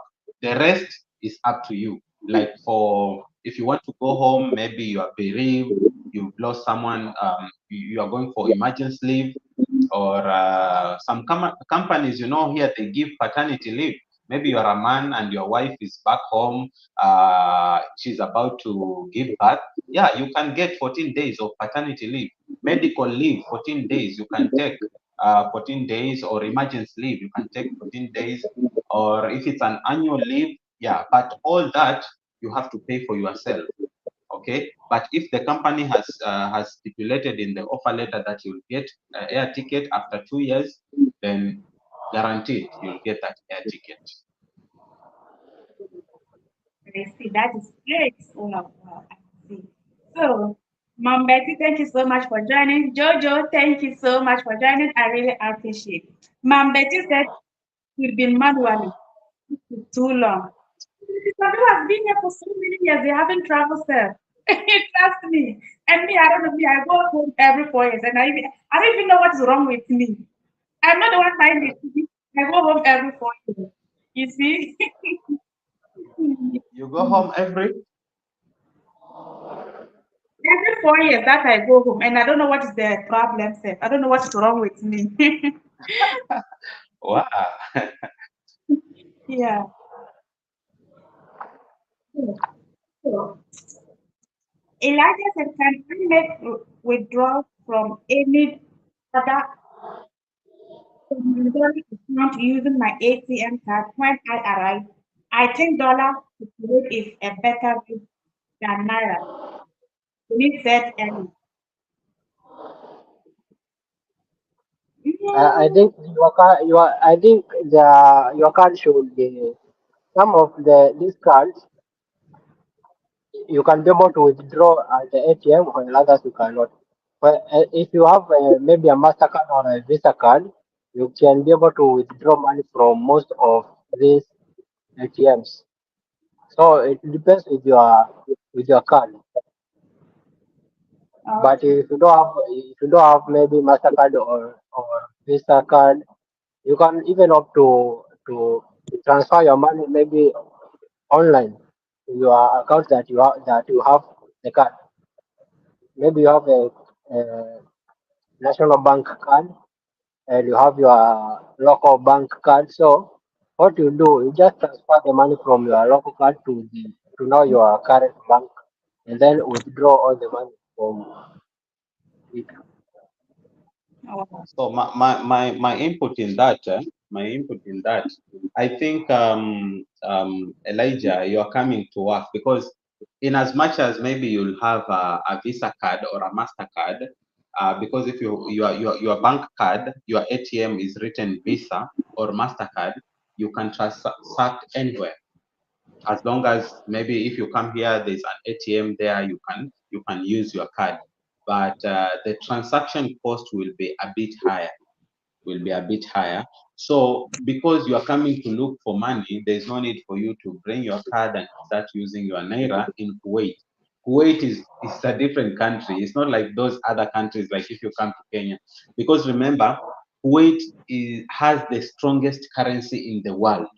So you can imagine the transactions that you'll go through, because in Kuwait, number one, if you work here, there is no tax income. So the amount of money that you have been promised in your offer letter, that is what you'll get. But in terms of using your card from Nigeria or Kenya, be sure to get very high transaction fees.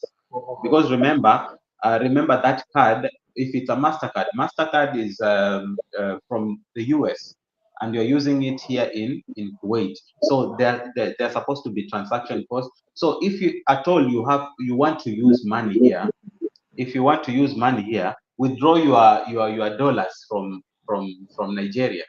It's better you withdraw even if it will be $100 and then you don't use it here. Okay, you can transfer it to KDs and deposit it back to your account. Don't come here and use your Mastercard, your Naira to change it to dollar. Just it's better, Rof, just come with your dollars. If it's $200, it's $400. Yeah. If maybe you want to use, you'll use it. If you don't want to use, you can change it and deposit it back to your account. Or the system thing I can advise him, you just come without money, then start using the money that the company is going to give you from your advance money to your salary. That's enough. Yeah, exactly, You exactly, don't have to carry money. exactly. I see. So I think Johnny is just joining. He's asking, please guys, how is it for driver company or delivery driver or assistant driver? Hmm. Wow.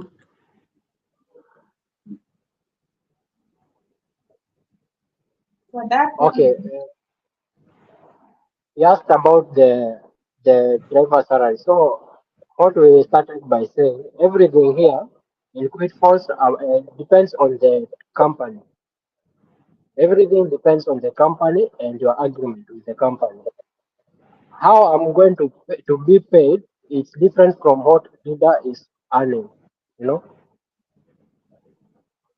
those are two different things. And also department. For example, if you're working as a delivery driver, your salary is different from a sales driver because a sales driver is driving at the same time is performing sales. Is delivering goods to maybe a store while making sales. You see? So here there are two skills that they are called the sales skills and the driving skills. And talking of assistant drivers, what I know, most of the companies, unless if you are long distance driver, maybe you drive trucks. Most of the drivers, there's no co-driver. You just drive alone. If you are given a car, it's just you. So the salary might range from 120 KD with accommodation, and of course you have the transport because you have the car, and so with accommodation and some point with the food. I have never seen a driver who has less than 120 KD. You can make as much as even up to 1000 KD while working as a driver. Yeah, because we had already responded to that question. It's only that you just come in, but it depends with the company because we cannot promise you that a driver earns this amount of money. The only people that I know they have a salary range is the transportation, the transport companies, the bus drivers here because their salaries are even in their websites. If you go there, you'll see their salaries. Like KPTC, because I have two guys that I know they work there. The salaries range between 300 and 350, and then we normally have um, other allowances in there. Yeah, but a normal driver, like the way you said, a sales driver, yeah, it's the same thing Adonis said. Like you're supposed to be good in sales because now the company will be giving you the commodities to deliver, you know, but also you have to do the marketing so that you can do the sales. And once you do more sales, you get more commission. So obvious that person has to earn more money. But if maybe you're working as a bus driver in a company, because remember, every company has employees who are supposed to go to work every day, and they are being provided for um, transportation. So we have these company drivers who are driving the buses.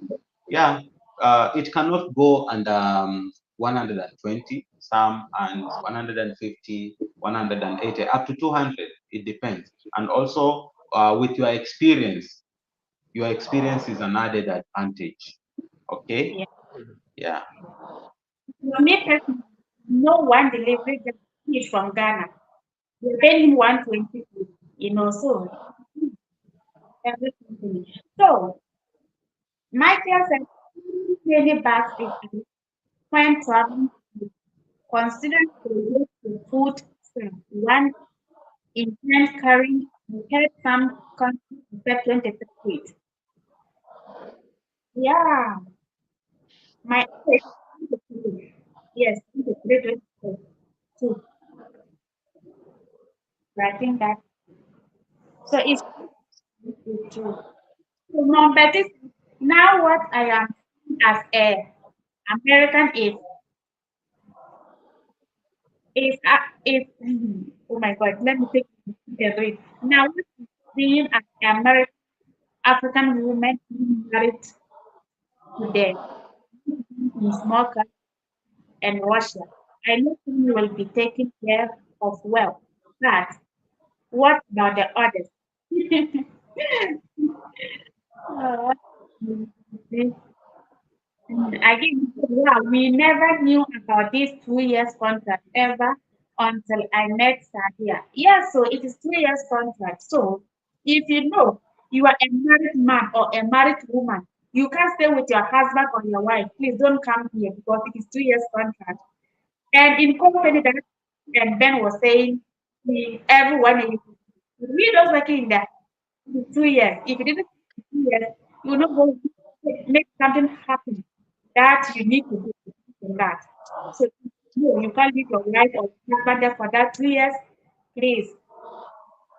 But Sadia, what I can say regarding that is that let's say if you get an opportunity for both of you, maybe you and your spouse, if you get an opportunity to work, you can just regulate your marriage, come with a marriage certificate, and work together and take rent a house outside the company's accommodation whereby you'll be staying together and working same maybe same place, and you ask them all you need to do is tell the company to give you maybe same days off so that you can have some good quality time together. But not okay, not I don't think that not most companies, many of the companies you find that only single people who shall come here. But if you come with your spouse, legalize your marriage before coming before moving in together with your spouse here in Kuwait because it's prohibited. It's illegal to. stay with a woman who is not your wife or a man who is not your husband. So Oh, yeah, you can come with your spouse here and also your whole family if you but get if you get a job opportunity. But for you to sponsor your spouse, that's another whole different thing. Yeah. To sponsor your spouse for the visa, there are a lot of requirements.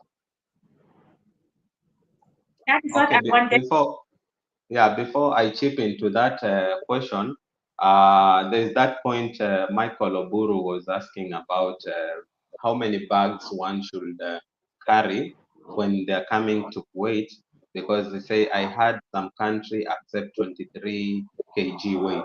Yeah, this is not a matter of a country. It's not a matter of a country, but the flight you'll be using. It depends with the flight you'll be using. If it's Ethiopian airline, obviously Ethiopian airline gives 46 kgs. If you use flight like Air Arabia, they give less, maybe 23 kgs. So this one depends with the employer or the agent, because once you are coming here for the first time, remember your air ticket is the agent or employer who will pay for that. And sometimes employers normally go for the cheapest. So if they go for the cheapest, remember the number of bags will be limited, like Air Arabia. It's very cheap, but you'll realize that you are only allowed to bring in 23 kgs. Okay, but if your employer gives you an executive flight, let's say I'll say executive like Kenya Airways or Ethiopian Airline, 46 kgs with 7 kgs backpack, you see. So it depends with the flight, not the country. In Kuwait you can bring even 10 bags if you want, but if the airline allows that, because like Ethiopian Airline, Kenya Airways, they'll allow you 46 kgs plus 7 kgs backpack. But if you have more bags, the airline will give you the rates that you can pay for it. So you Yeah, can bring as many bags as you want.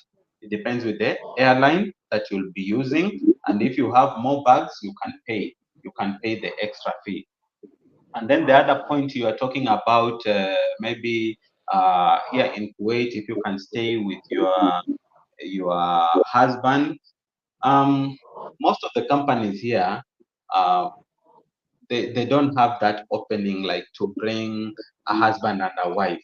So what you can do, because sometimes maybe an agent has a job openings for men and women. So the two of you can decide to take the jobs at the same time. But it's good if you legalize your marriage back home. But even if you come here, you might be staying in different accommodation. And if you want to stay together, you have to provide a marriage certificate, but it's not the one you came with from home. There's a department here which is mandated to deal with such. So you'll take your home country marriage certificate to this ministry, and then you'll pay some fee, and then they'll give you a marriage certificate for Kuwait. Because we have a team, we have a department of police that they normally go around. If they find you living with a woman, or a woman living with a man in the same roof and you're not married, that is straight deportation. You'll go back to your country. But if you provide that marriage certificate that you got from here, obvious it shows that you underwent that process, which means you provided your home country marriage certificate and they offered you their certificate, or they certify your marriage certificate to show that you are really married. Then you can stay together. So if you live in different accommodation, different companies, you can request from your company that I want to stay outside the accommodation because I have a wife here. Then you can come together. The other point is that if you came alone and maybe you want to bring your family here, there's a certain amount of money you should be earning. I think it's 500 KD. If you are earning 50, 500, is it 500 KD? 50 KD. At first, Six. at first. It was 600 kg. I think Yeah, recently they said now they reduced to 650. Yeah, so there's a certain amount of money that you're supposed to be earning, 650 kd, as my fellow panelists are saying. So 650 kd. So if you're earning that amount of money, it means you can support your family. So you'll apply to the respective ministry to get the family visa, and you can bring your wife and kids here in Kuwait. Yeah, so that's the process.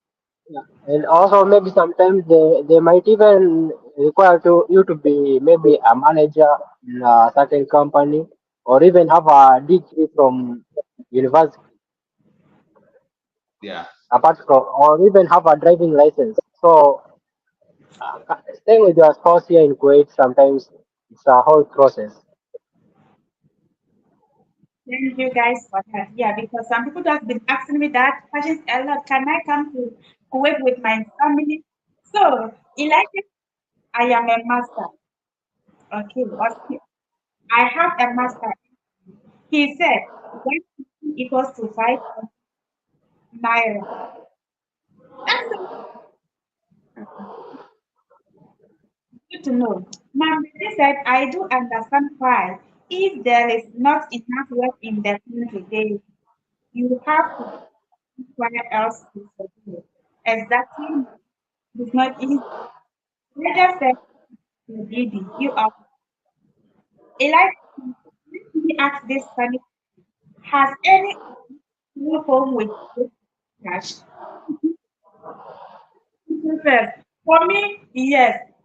2023 December, when I was going for vacation, went with text and at the airport, I wanted to change it to and the, so I took it with money and then I sent it to them. That is what I did it. So Didi and Ben, let me know. Have you For me, what I'd say, going home with the Kuwait dinar, for me it's a loss.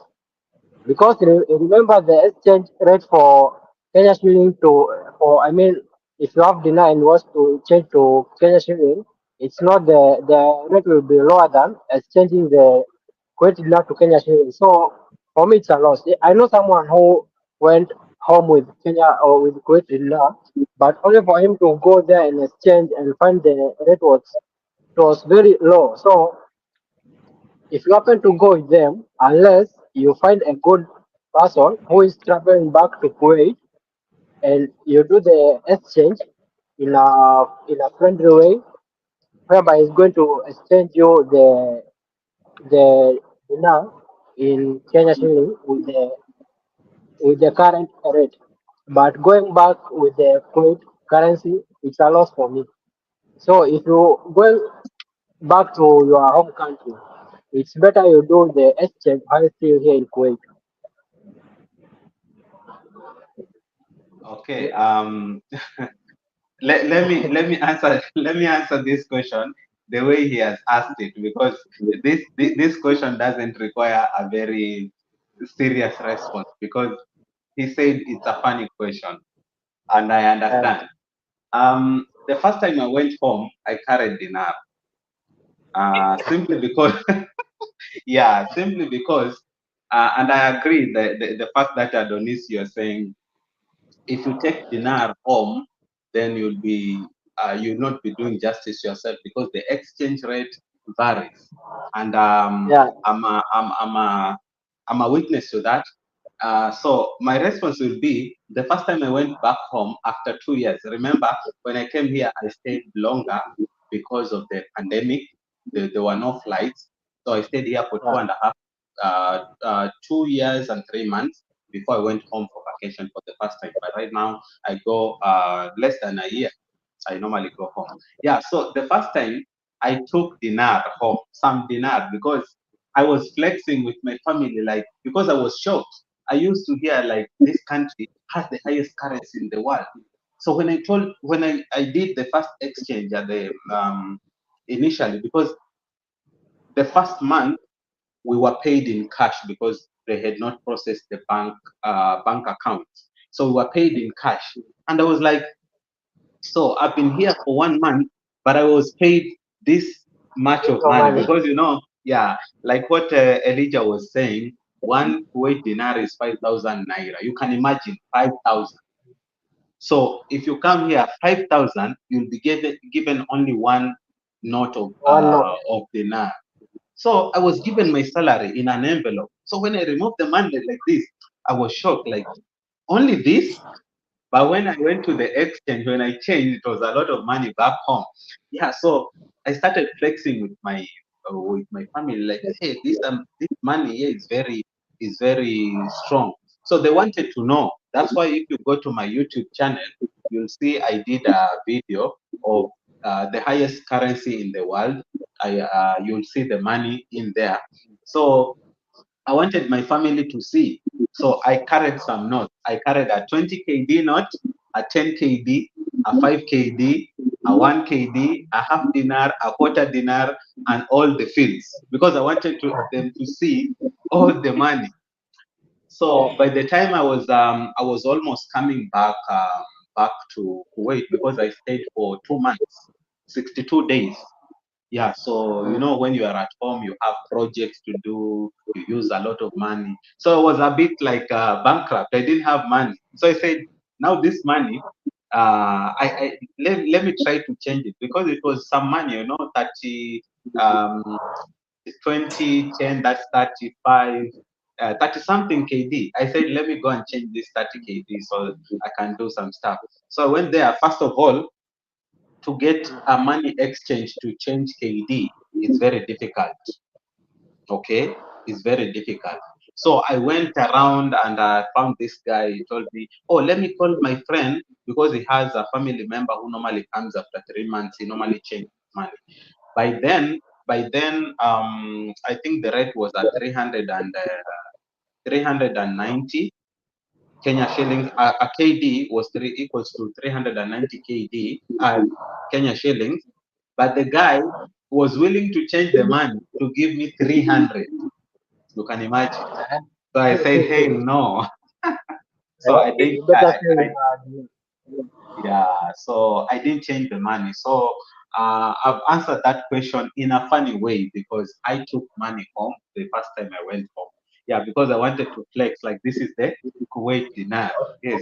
for me, I can only take maybe 5 years or 10 years. I don't want to go that way. Yeah. Right now, I don't take dinar back home.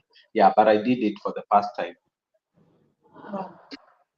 So guys, thank you all for supporting. If you haven't subscribed to my channel, please do. If you don't have DD, if you don't have Ben, that's why I just remove the comment so that you guys can see their name and then connect. Okay. Today I want to so as I said it earlier, some questions are there. Who are the best people to answer you guys? So kindly subscribe to them. Okay, please, kindly. Family, thank you so much. Sweet ma, you know, God bless you all. So this question is from mm, can I drunk driving job from Nigeria?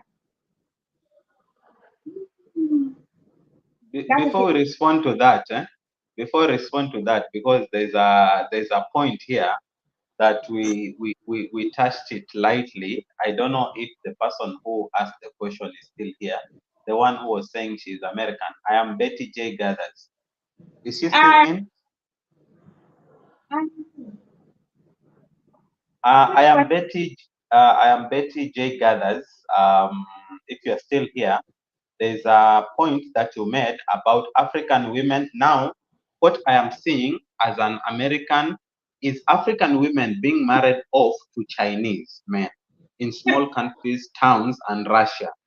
I know some will be taken care of well, but what about the others?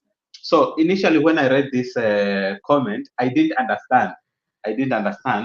But down here, she said there's something she said that she understands. Some people normally do that, like going to other countries because there are no jobs. There are no jobs in their country. Yeah, Yeah. and then she didn't know about 2-year contract. about 2 year contract until she came to Alimatu Sadia. Yeah. So I know I'm Betty J. Gathers. She's an American, right? That's why maybe Yeah. she's shocked about this, because in the US it's very difficult maybe to find this thing of 2 years contract, because even the way they're being paid, even the place I am, I'm being paid monthly, but I have American colleagues that are being paid 2 times in a month. Like after 2 weeks, they're being paid. After 2 weeks, they're being paid. You see, so um, she's right.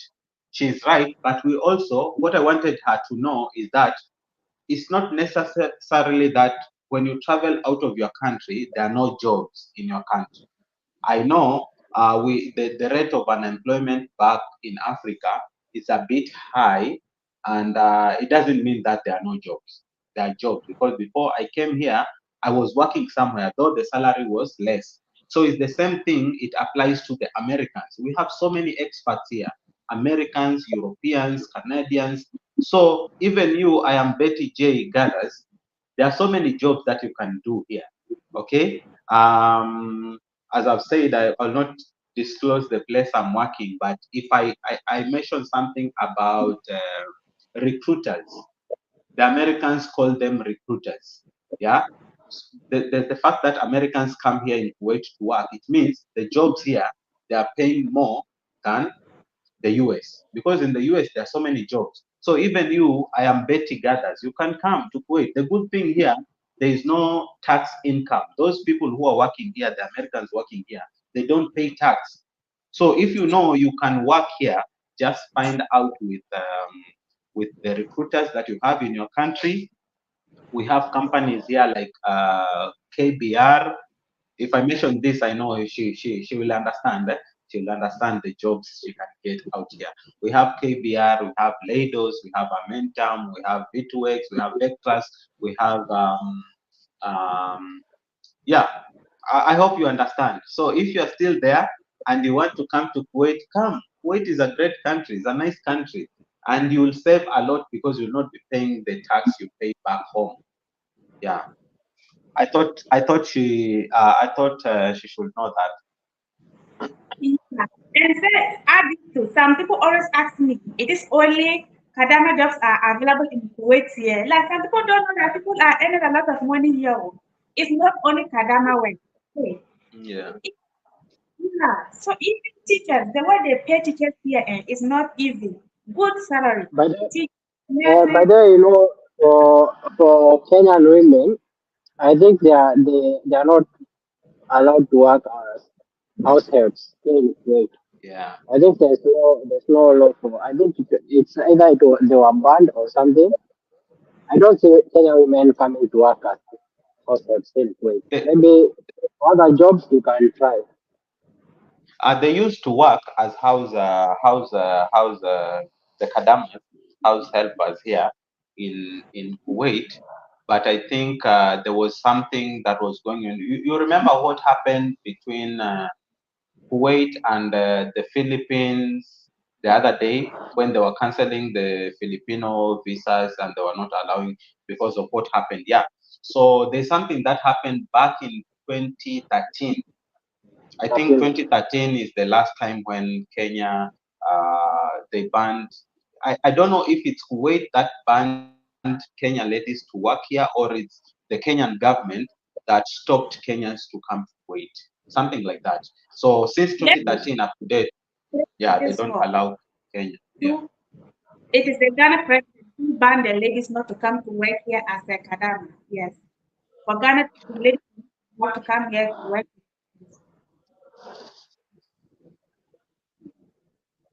Only from Kenya. Wow. Mm. So, Oh, number I'm glad that Betty J Gathers was here. I hope you got my point, Betty. yeah, he said it is not easy anywhere. In the people of color go that it is easy. Sadia loves it. Hmm.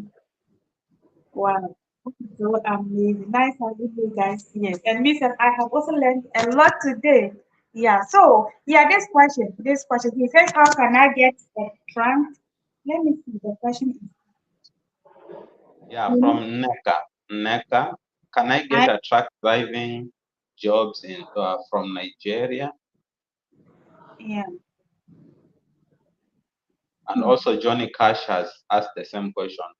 Can yeah, someone get driving job in Kuwait from Nigeria?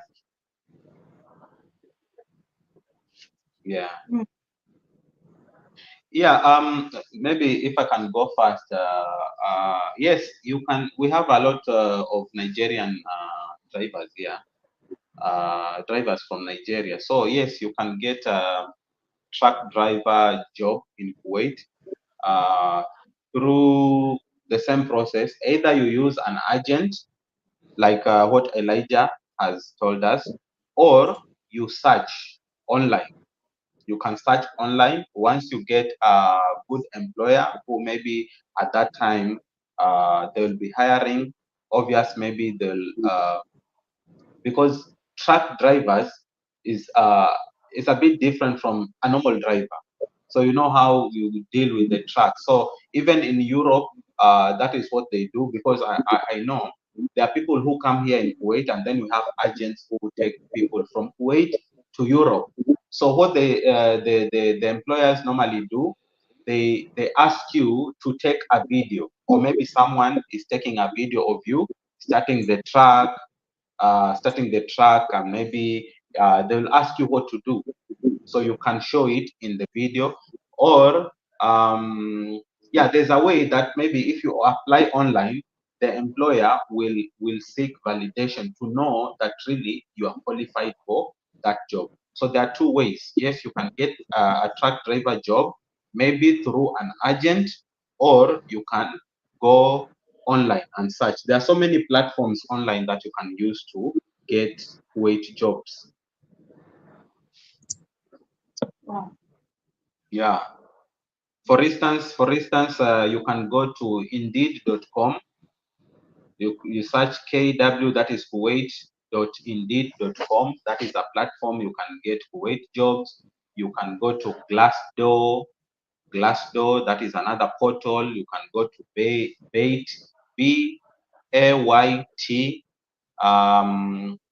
Another platform is LinkedIn. Yeah, for us Africans, we call it LinkedIn. LinkedIn. So many employers normally post their jobs in there. Um, another, yeah, there are so many platforms. There are so many platforms or portals that you can Yeah, apply thank you for online that. jobs. Okay. Someone commented, how can I set jobs online? Like some people don't know how to set jobs. So, and yeah, let us make use of Google. Some people don't know. Some people don't know that if they go to Google, they can set jobs over there. They don't know. Some people just think it is only agents. Yeah, agents, they do it fast or through online website, or like you have friends in Kuwait here that maybe the company he is working in, maybe the company needs people to also inform you. Something that you know. So True really said, I hope, hey, where is the comment? Hey, I hope you all I hope you all are happy there. Yes, true, mommy. For me, alhamdulillah, everything is okay for me. And like I always say this, if I'm married with children, well, I am not going home now. What Mhm. about Dennis and Didi? I love Kuwait to the extent that I know that the day that I will live in Kuwait forever, I will cry seriously because I love this good country. Okay, living here in Kuwait, during your first days, your first months, it can be difficult. And it can be difficult either if you arrive here during summer or winter. Coming from Africa, where we don't have such climates, you come here during winter to experience a very cold season. It can be difficult for you because you don't know if you can not go outside and stay for long hours. The same way coming. during summer, like now we have a very hot summer. Even you can see where I am right now. I'm even sweating. Uh, so, but once you get here in Kuwait, and then you start adjusting to yourself. You just get used to staying here in Kuwait, and you find some people they have stayed in this country even more than 20 years. Eh? You come here and say, I'm only going to stay in Kuwait for 2 years. Then 2 years, your 2 year contract finishes. Then you are like, ah, Exactly. I think I just go for vacation and come back. Once you start traveling outside your country, it becomes difficult to stay at one place. You go back to your country, you feel like "Ah, I need to go back to Kuwait." Then you reach here again, you feel like I need to go at the end of this year. I'll go for vacation for 2 months, then come back. So it is usually like that. In your first days in Kuwait, you might experience some difficulties, especially with the culture shock.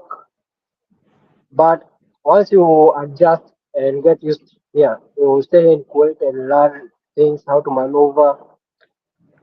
I think you're going to love Kuwait. Kuwait, I always say it's a small country with a very big heart.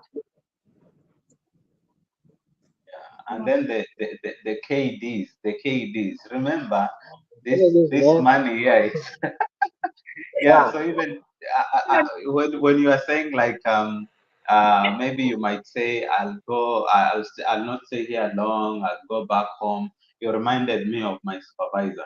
He's an American, yeah, and he was like, "Hey, Dida, when I came here, I wanted to stay here only 6 months, but now he has been here for 16 years. You can imagine." yeah. So It yeah, is always like that. Look at these yeah. Asian people, the Indians, the Nepalese, the Bangladesh people, the Hmm. Philippines. I think right now, I think now we are having more Africans coming to Kuwait Exactly. compared to Yeah. other nationalities, the Egyptians. These people, if you ask them, if you ask your colleagues, one of the most things people they ask you when you meet new person here in Kuwait, one thing they're going to ask you about your salary and how long you've been here in Kuwait. And And if you'll you be are shocked married, to hear some people, yeah, and if you're married and how many children you have. children do you So have? you find someone have been in Kuwait like half of his, yeah, of her lifetime. Yeah. So Kuwait Exactly. is a good place. Mm. So Christian, what Christian, Christian, if the name correct, take another job in I'm from Nigeria. Wow, I come from Nigeria. Oh my God. Thank you all for supporting me. Take courage. Nigeria, Kenya, Ghana. Oh my God. Okay, well, that can he get job here in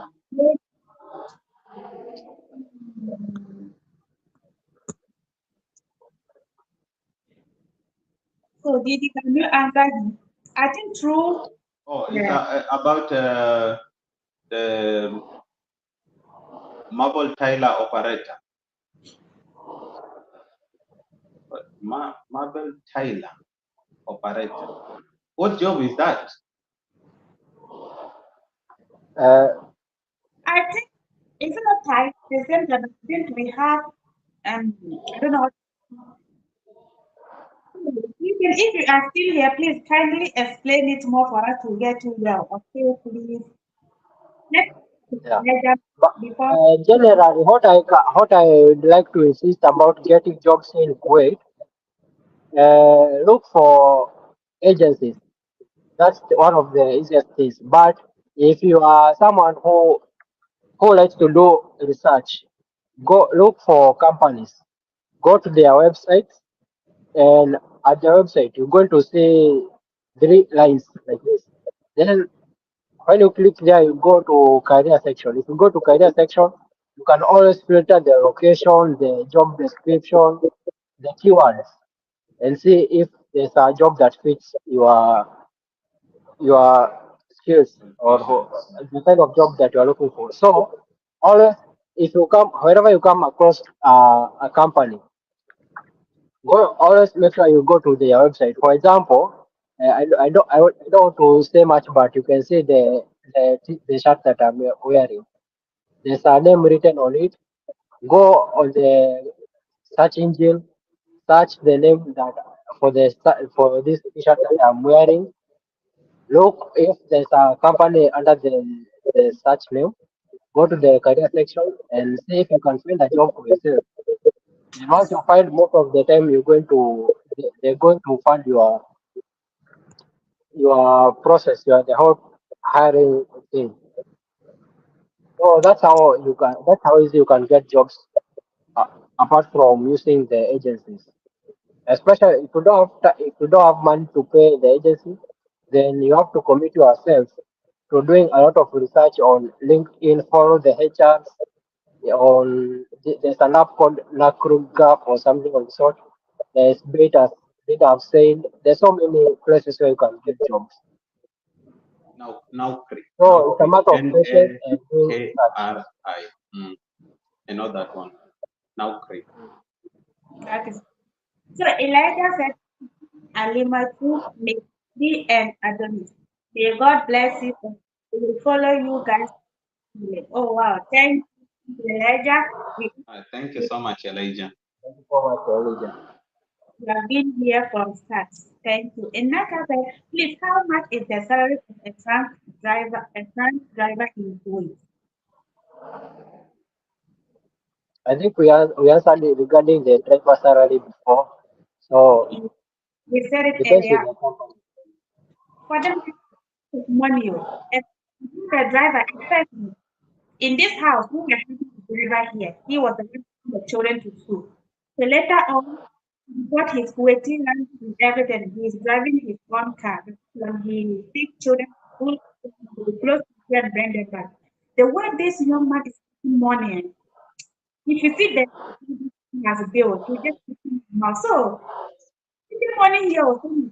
So if you just enter this country, and like be fast or be smart, we just working there. We have much chance, but just to be working at If he's working as a house driver, I think his visa is usually the Article 20 or 22, right? So he cannot work outside uh, the house that outside the sponsor. those working out in the house. Yeah, so mostly he's going to drive maybe small cars like that. Yeah, my Baba, and So visas they usually matter a lot here in Kuwait. The articles they usually matter. he's Neka said, Alima and Adonis, you both always motivate me. You are welcome. So, please make sure to be posting videos. Like, teach them. Wait, Adonis, if you have some, kindly do videos and post because many people, some people don't even know that Kuwait is Arab country. Some people don't even know that Kuwait exists. Sometimes some people come to be like, so, wait. And I said, Kuwait is Arab country. People don't know. Hey, Kuwait, Kuwait has the number of expatriates is higher than the locals, the citizens. So you find here there's a lot of mixed cultures. And the Kuwaitis themselves, what I can say according to what I've experienced, they have also embraced the Western cultures. Like if you see the type of vehicles that they drive, the type of lifestyles, the types of their shopping centers, their malls, and most of the things. So Kuwait is a good place to live and learn so many cultures.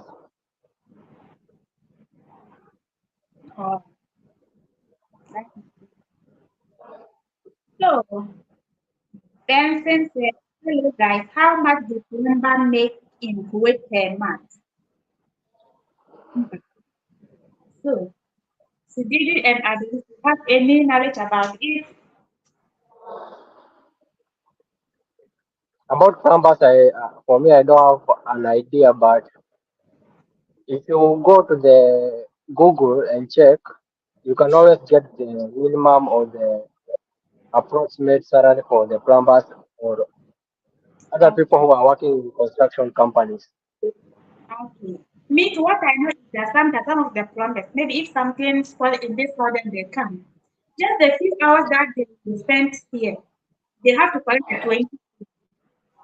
20 people they are having freelance what I cannot tell. Working for company I cannot tell. But when they come and do something for you, they give money. So that is what I so for me, I'm making a lot of per month for say what I don't know. I cannot tell. Yeah, I will comment on that because we have another question down there from Johnny Cash saying how much is salary for warehouse or factory job? Because these questions will keep on coming, like asking the salary range for a specific job. And we've said it before, like the jobs here, because Kuwait is not like in Europe where we have like a range. Every job has a salary range that you should expect. Here in Kuwait is different. It depends with the employer because you can come here, maybe two people from Nigeria, as plumbers, working in different companies, but also you not get the same salary. Someone can be in a company like, let's say, NBTC, okay, NBTC. Adonis, you know that the other day NBTC building caught Yeah, fire, right? So that company mostly it has people who work in the construction field, right? So we have mason, we have plumbers, name them. Yeah. So the amount of money someone in NBTC will earn will be different from ASMAS because ASMAS pays less, NBTC pays more. So it depends with the company that you're coming to work for. Another thing, there are companies here in Kuwait, like let's say the company that brought me here in Kuwait, which is a host company, but I don't work for them. They just brought me here. They are providing me accommodation, transportation, and food. But I work for another an company. American company. Okay, so there are two Yeah, things which can happen in that scenario. The host company can be paid by the contracting company, and then they will pay you. So definitely, they will not pay you the right amount. They will pay you less. But if you get a company that has brought you a host company that has brought you to Kuwait, they provide you all the benefits, but the salary is being paid by the primary contractor, then you'll earn more. Okay, yeah, so these issues about salary, how much this person earns, we cannot evaluate because now we don't know which unless if you come here you say I have an offer letter from a company like NBTC, which is dealing with construction. Okay, yeah. construction. Maybe you are a plumber. So if you ask me that question, I will do my due diligence here because I have people who work there. I can ask for you, and then I give you the response. So I'll still go back to the point I was making at the initially. If you are coming here, maybe using an agent, before you travel, the agent will give you an offer letter. When you see that amount of money, that salary that you are supposed to be earning, convert in your home currency. Is it good for you? Once you take it, then that is what you'll receive. If you want to come here, maybe applying the jobs online, you have like that chance to Really? negotiate with the employer. Yeah. So whatever you agree upon online, then that is what you'll make. But the good thing with Kuwait is that they have a minimum wage. The minimum wage is 75. Though the other day they passed. I mean, there's something going on. Like they want to raise the minimum wage to 100. Like my company has already implemented that. Okay, the people who used to earn 75 um, KD basic, now already they increase the salary to 100. So I know in other companies they have not implemented that because it has not reached the final stage. But be sure if you come here, you will not earn 50 KD basic. You will not earn 60. There is a minimum wage. Family, wow, wow. Thank you so much for that amazing super chat. I really appreciate you. Yeah, that is my gift. Thank you so much, mommy. I really appreciate you. Thanks, bro, mommy, for the blessings. May God bless you so much. Amen. Wow. Thank you for that. So there's another question here too. He said, please, is there any code for forklift operator? I have been reading, and you know something, I didn't me anything about that. I went to Google and see, and I was like, hey, this is the job that this person is talking about. Oh my God. Forklift operator, this job falls under either construction companies or companies that maybe they operate in a warehouse Warehouse. most of the time. So, if you have an idea of companies here in Kuwait that they are maybe construction, we have Alganim, we have Almula, we have we have combined group. There's so many construction companies here. We have the ones that we have so many companies here in Kuwait that work in construction. You know, Kuwait it's a developing country, so they're always building and renovating. So if you have the skills, you can just go online and look for these companies, and most definitely you're going to get hired. So there is hope. In fact, forklift, since it falls under a driving job, and we said driving job is one of the good paying job here in Kuwait. If you have a driving job here in Kuwait, you're going to earn well, good money. If you get a chance to work as a forklift driver, you better grab the chance. Yeah, and I know those people, they are making a lot of money as I searched it on Google. And last time I saw someone posted it on TikTok. You can see they are making a lot of money. Wow. So someone commented here that any recommends agent, please. Let me say something. Sometimes, sometimes doing work in a Gulf country is it makes sense. And all of us have waiting patience. So sometimes it is difficult for you to recommend and if you don't know the person, sometimes that's just you have been called. Halima, please help agent help us with. And me, with the fire back, do that. And later on, if you didn't get your visa, you may think like maybe I am the person make one and talk for you. It's one thing. So great that if I know maybe Didi or Don, maybe he said maybe they need people for that one. I wait. My full help will say it. You see, like the other day, someone came to my face and he was like, Halima, I am an agent. Now I want to work with you.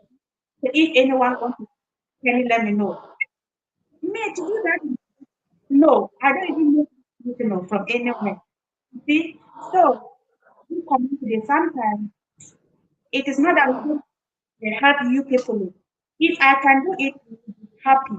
And you also have to come here. So sometimes we fought. So in Adonis place, you if there is job, because some of the things we have been commenting that can you help me? Like one comment here. I'm in Kenya, I have what I am making, I that but anything you can do if any opportunity, you see. But I don't have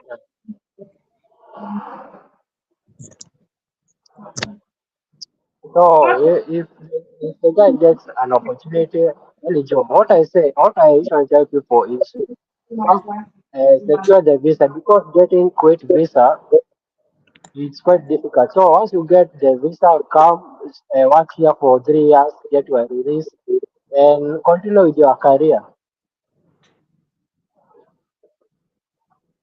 Yeah. So Yeah. if the opportunity is available, we just grab it.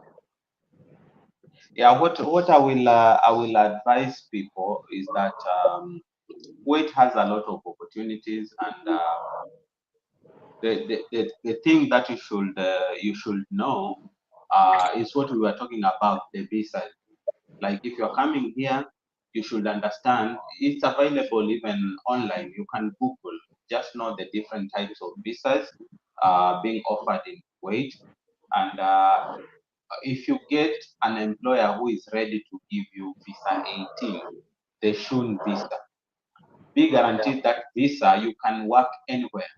So don't look at the qualification that you have, because I know it's very difficult back home, like to get jobs, or even if you get a job, the the uh, the pay is not you cannot compare the pay with out here in Kuwait. So just the same way I advised Elijah, don't look at your papers, what you did in the university, or don't look at the qualification that you have. Okay, just bring yourself here. Okay, and if there's any job, because there are so many people who are working in Dubai, Qatar. The other day I was communicating with another friend who is in uh, Iraq. Okay, she says she has been looking for an opportunity to come to Kuwait for 12 years. Okay, for 12 years, but she hasn't gotten any. Okay, so getting an opportunity to come to Kuwait is not easy because the country is small. And the way Ben was saying it, like this country has more expatriates than the locals, because the country has close to 6 million people, and less than 2 million people are the locals. So around 3.8, close to 4 million are locals. I mean, expatriates. So which means not they do this. They limit, like the way to get a visa in Kuwait is a bit difficult. It's not like Qatar, Dubai, because the country is small, very small. So if maybe because they are rich in oil, they have good money, they have the strongest currency in the world. If anyone hears that, everybody will be like, let me go to Kuwait. Then this country will be full.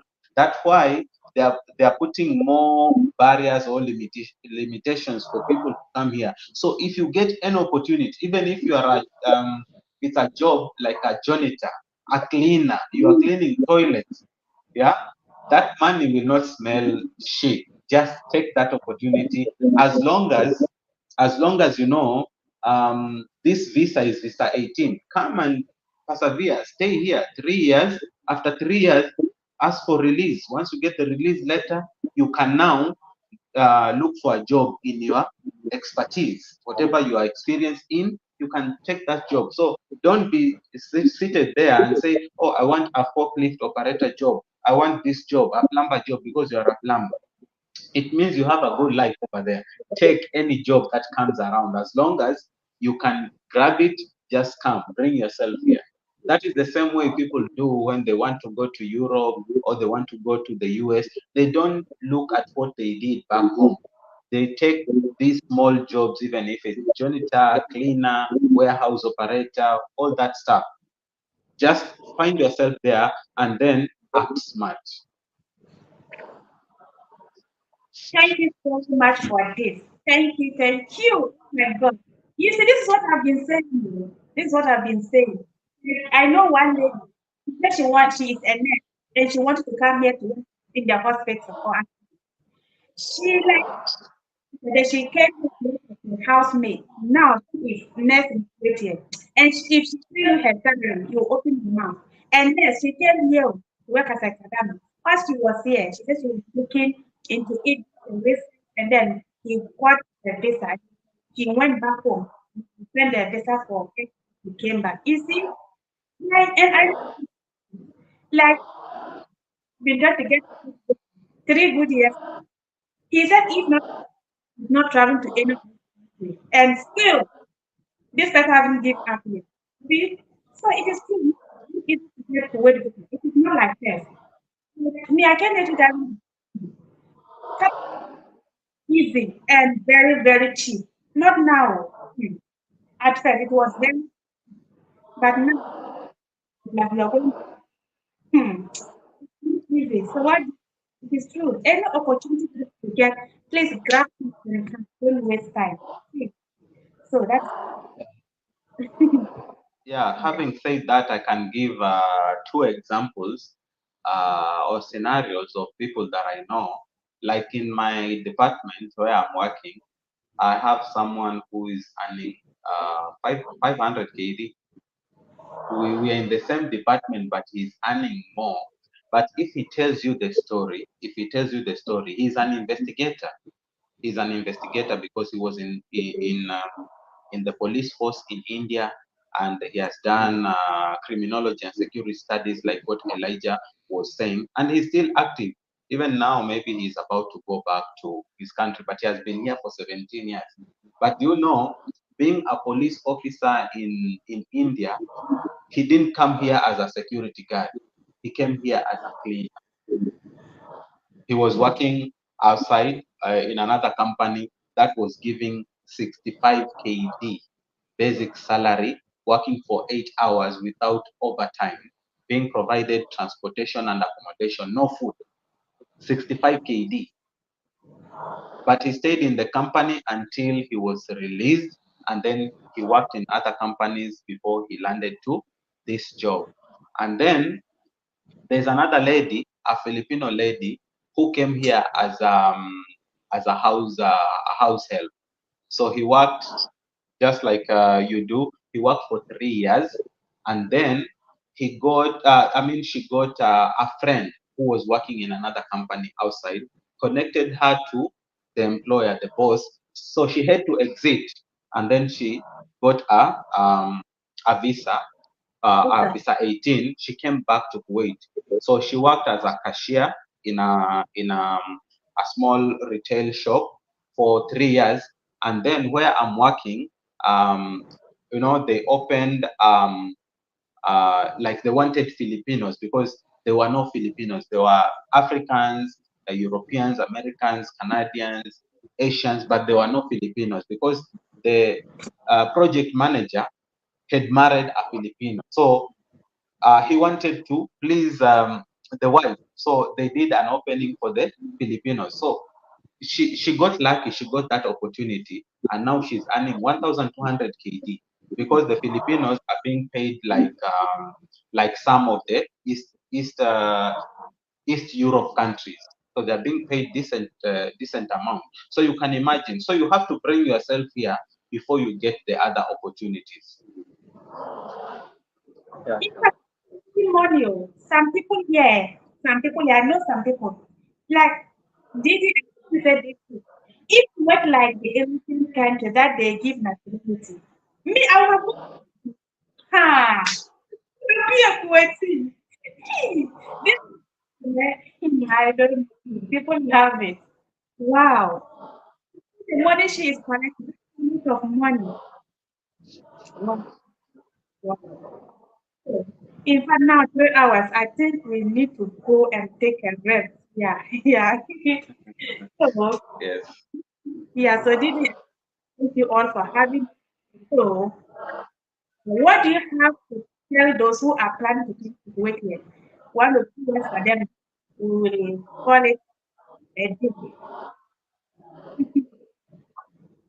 Okay, for me, if you're planning to come to Kuwait here, most of the people they usually come here to Kuwait to work, but there's also those few people who usually come here for studies. So I want to talk to those who usually come here to work because they are the majority. So if you're coming to work here, it's about perseverance and being patient before you reach to that point that you usually want to be. So if you find a chance, you just grab the chance, the opportunity, and run with it. And within few years, you're going to make a big change to your life. So all people who are planning to come to Kuwait soon, you're very welcome. Kuwait is a very welcoming country, and you're going to learn a lot of things. You're going to have a cultural exchange with the people already living here in Kuwait. Because once we arrive here in Kuwait, we create another our own different culture. So it's a good place. We all come together to do great things. So you are much welcome, and you're going to find people like us here who are going to take you through. Because like for instance, when I was coming here in Kuwait, I didn't know a lot of things about Kuwait. The only thing that I know about Kuwait is that they speak Arabic, and I didn't know that I'm going to find other expatriates here. So I thought I'm going to find only Arabs. So I was very clueless about Kuwait. But now that we are here and we know a few things here and there, you're going to learn from us and do your research online about anything that you want to know about Kuwait. Do the research about the company that you're going to come to work for. Yeah, and you have a good life here. Um, Thank you. Nice, Mr. Didi. What do you have? Yeah, Um, thank you, Sister Limat, for having me. I really appreciate the time we've shared here, over 3 hours. And my advice to those people who are planning to come to Kuwait, or even not only Kuwait, my simple advice is that be flexible and be open-minded. Don't focus on what you did in the university or college, what expertise that you have. As long as you want to make your life better, I know back home it's not easy.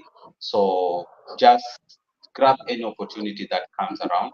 Because even for us who are here in Kuwait, we came here, but even if we get other opportunities somewhere else, good enough, more than what we have here, we'll be gone.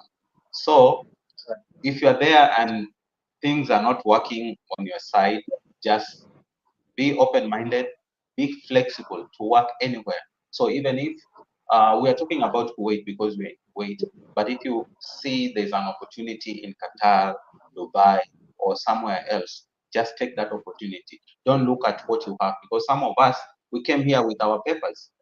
I work, though right now that person is no longer there. He got another job, but I work with a doctor, a certified doctor, okay. But he was open to take that opportunity, and by him coming here, he got another opportunity somewhere. So just be open-minded. Don't focus on what you have, like the qualification that you have or what job that you want. As long as there's an opportunity that has brought itself, just take that and run away with it. Yeah, and we are welcoming you to Kuwait. When you come here, we'll be glad to take you through. Yeah, and yeah, we change the narrative back home, our families, and our life forging forward. So thank you. yeah. Thank you, Yeah, Mr. so thank you for hosting us, Lima, to study us so much. Anytime we'll be here, wherever you feel like inviting us again. Personally, I'm going to be available. If there arises the opportunities that we can be able to share with our people back home, we'll be glad to share them with them. So thank Thank you so much. you. Yeah, and it's a pleasure to be here once again. Welcome. Thank you, Otto, for also being here. I'm so It's excited. also a pleasure to share a platform with Data. I know we're going to meet in other forums after this one. I know we're going to interact more. And how is that at some time, if we get time, we're going to meet in person. As much as we are here in the same country, sometimes if we don't have time, it can be difficult to meet with people. But if we get that time, why not? You know? Yeah. Um, Yeah, I have your contact, brother. Sister Alimatu sent it to me, though I was Okay. a bit busy. I didn't contact you, but we are going to communicate, and finally we'll meet, because I'm glad to having shared this platform with you, because I've been watching your content. I watched your content. There's a time I was searching something, and then yes, your channel popped up. Yeah, the same way I saw Alimatu's channel before we met in these streets. Yeah, so I'm really happy. And today I've really learned something from Alimatu, because I knew she had only one channel, but today I've known that she has another channel. So this girl, this lady is overworking, and she has, yeah, I'm and hearing it it's from you. I'm hearing it from you. for real, for real. Yeah, and it's monetized. It's monetized. Huh? Oh my Yeah, God. both of I our w- candidates, they are monetized. I know yeah, that. yeah, and I was really shocked. So I was like, because she has been on my neck, like, Dida, you have to put more content. Because for me, I think I've been serious with YouTube for the last 2 months, because the way I started my YouTube was like, I was supporting other people, and then when I came to Kuwait, from my family members wanted to know how Kuwait is. So what I was doing, I was taking videos, editing, and posting in my channel for my family to see.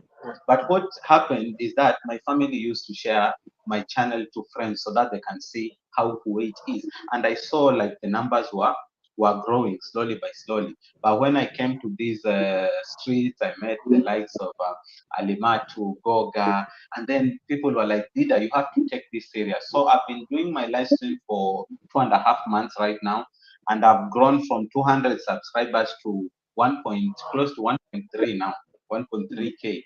So Sister Alimato has been here on my neck like, Dida, you have to start posting content from Kuwait. And I promise that from maybe this coming week, I'll start posting. And you guys, because you are here sharing this platform, you'll be here to guide me through. And I'm really glad to have met you too. Thank you so much. Even me, I usually watch your content. Like today morning, I was watching this video which you did at Mangaf, the typical village of Kuwait, and it is a very short video, but it was full of fun. I really enjoyed watching the video. That's the latest video that I've watched from your channel, and you're really doing good. I think I need to pull up my thoughts from my side. For me, when I started doing this content, I was doing it for myself because I love taking videos and I love anything to do with videos and all that and editing. But I usually do it for myself. But since I started seeing that I'm I'm starting to get traffic from when I go to the statistics of the YouTube. I usually see that I'm being watched from USA, from West Africa, Nigeria, Ghana, Kenya, and most of the people they usually come back to me and tell me, you know what, Ben, I came here to Kuwait because of your channel. For me, I didn't know that it has brought impact, but I've met over 100 people who have come from Kenya and from Nigeria in the name of that they came across maybe videos from my channel and they got motivated about one or two things. So when I learned that people they like what I'm doing, I think I'm going to consider putting more efforts and taking it a bit serious with the seriousness stuff. So Good. it's a pleasure to be here in this platform with both of you, and I hope that we're going to meet again. That is good. Yeah. So maybe if people want to get in touch with you guys, Adonis, then where will you get you? So tell us your social media platforms. Yeah, so I'm on Instagram, I'm on Facebook, and I'm also on Twitter and TikTok with the same names, Adonis Ben everywhere. And also my email is also active as well. I usually go through my emails every day.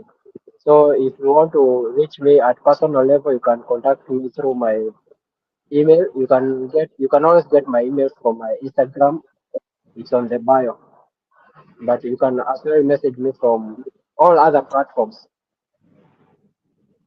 All right. And Mr. Didi, where will we get you? Maybe we want to get in touch with you. Tell us your social media platforms.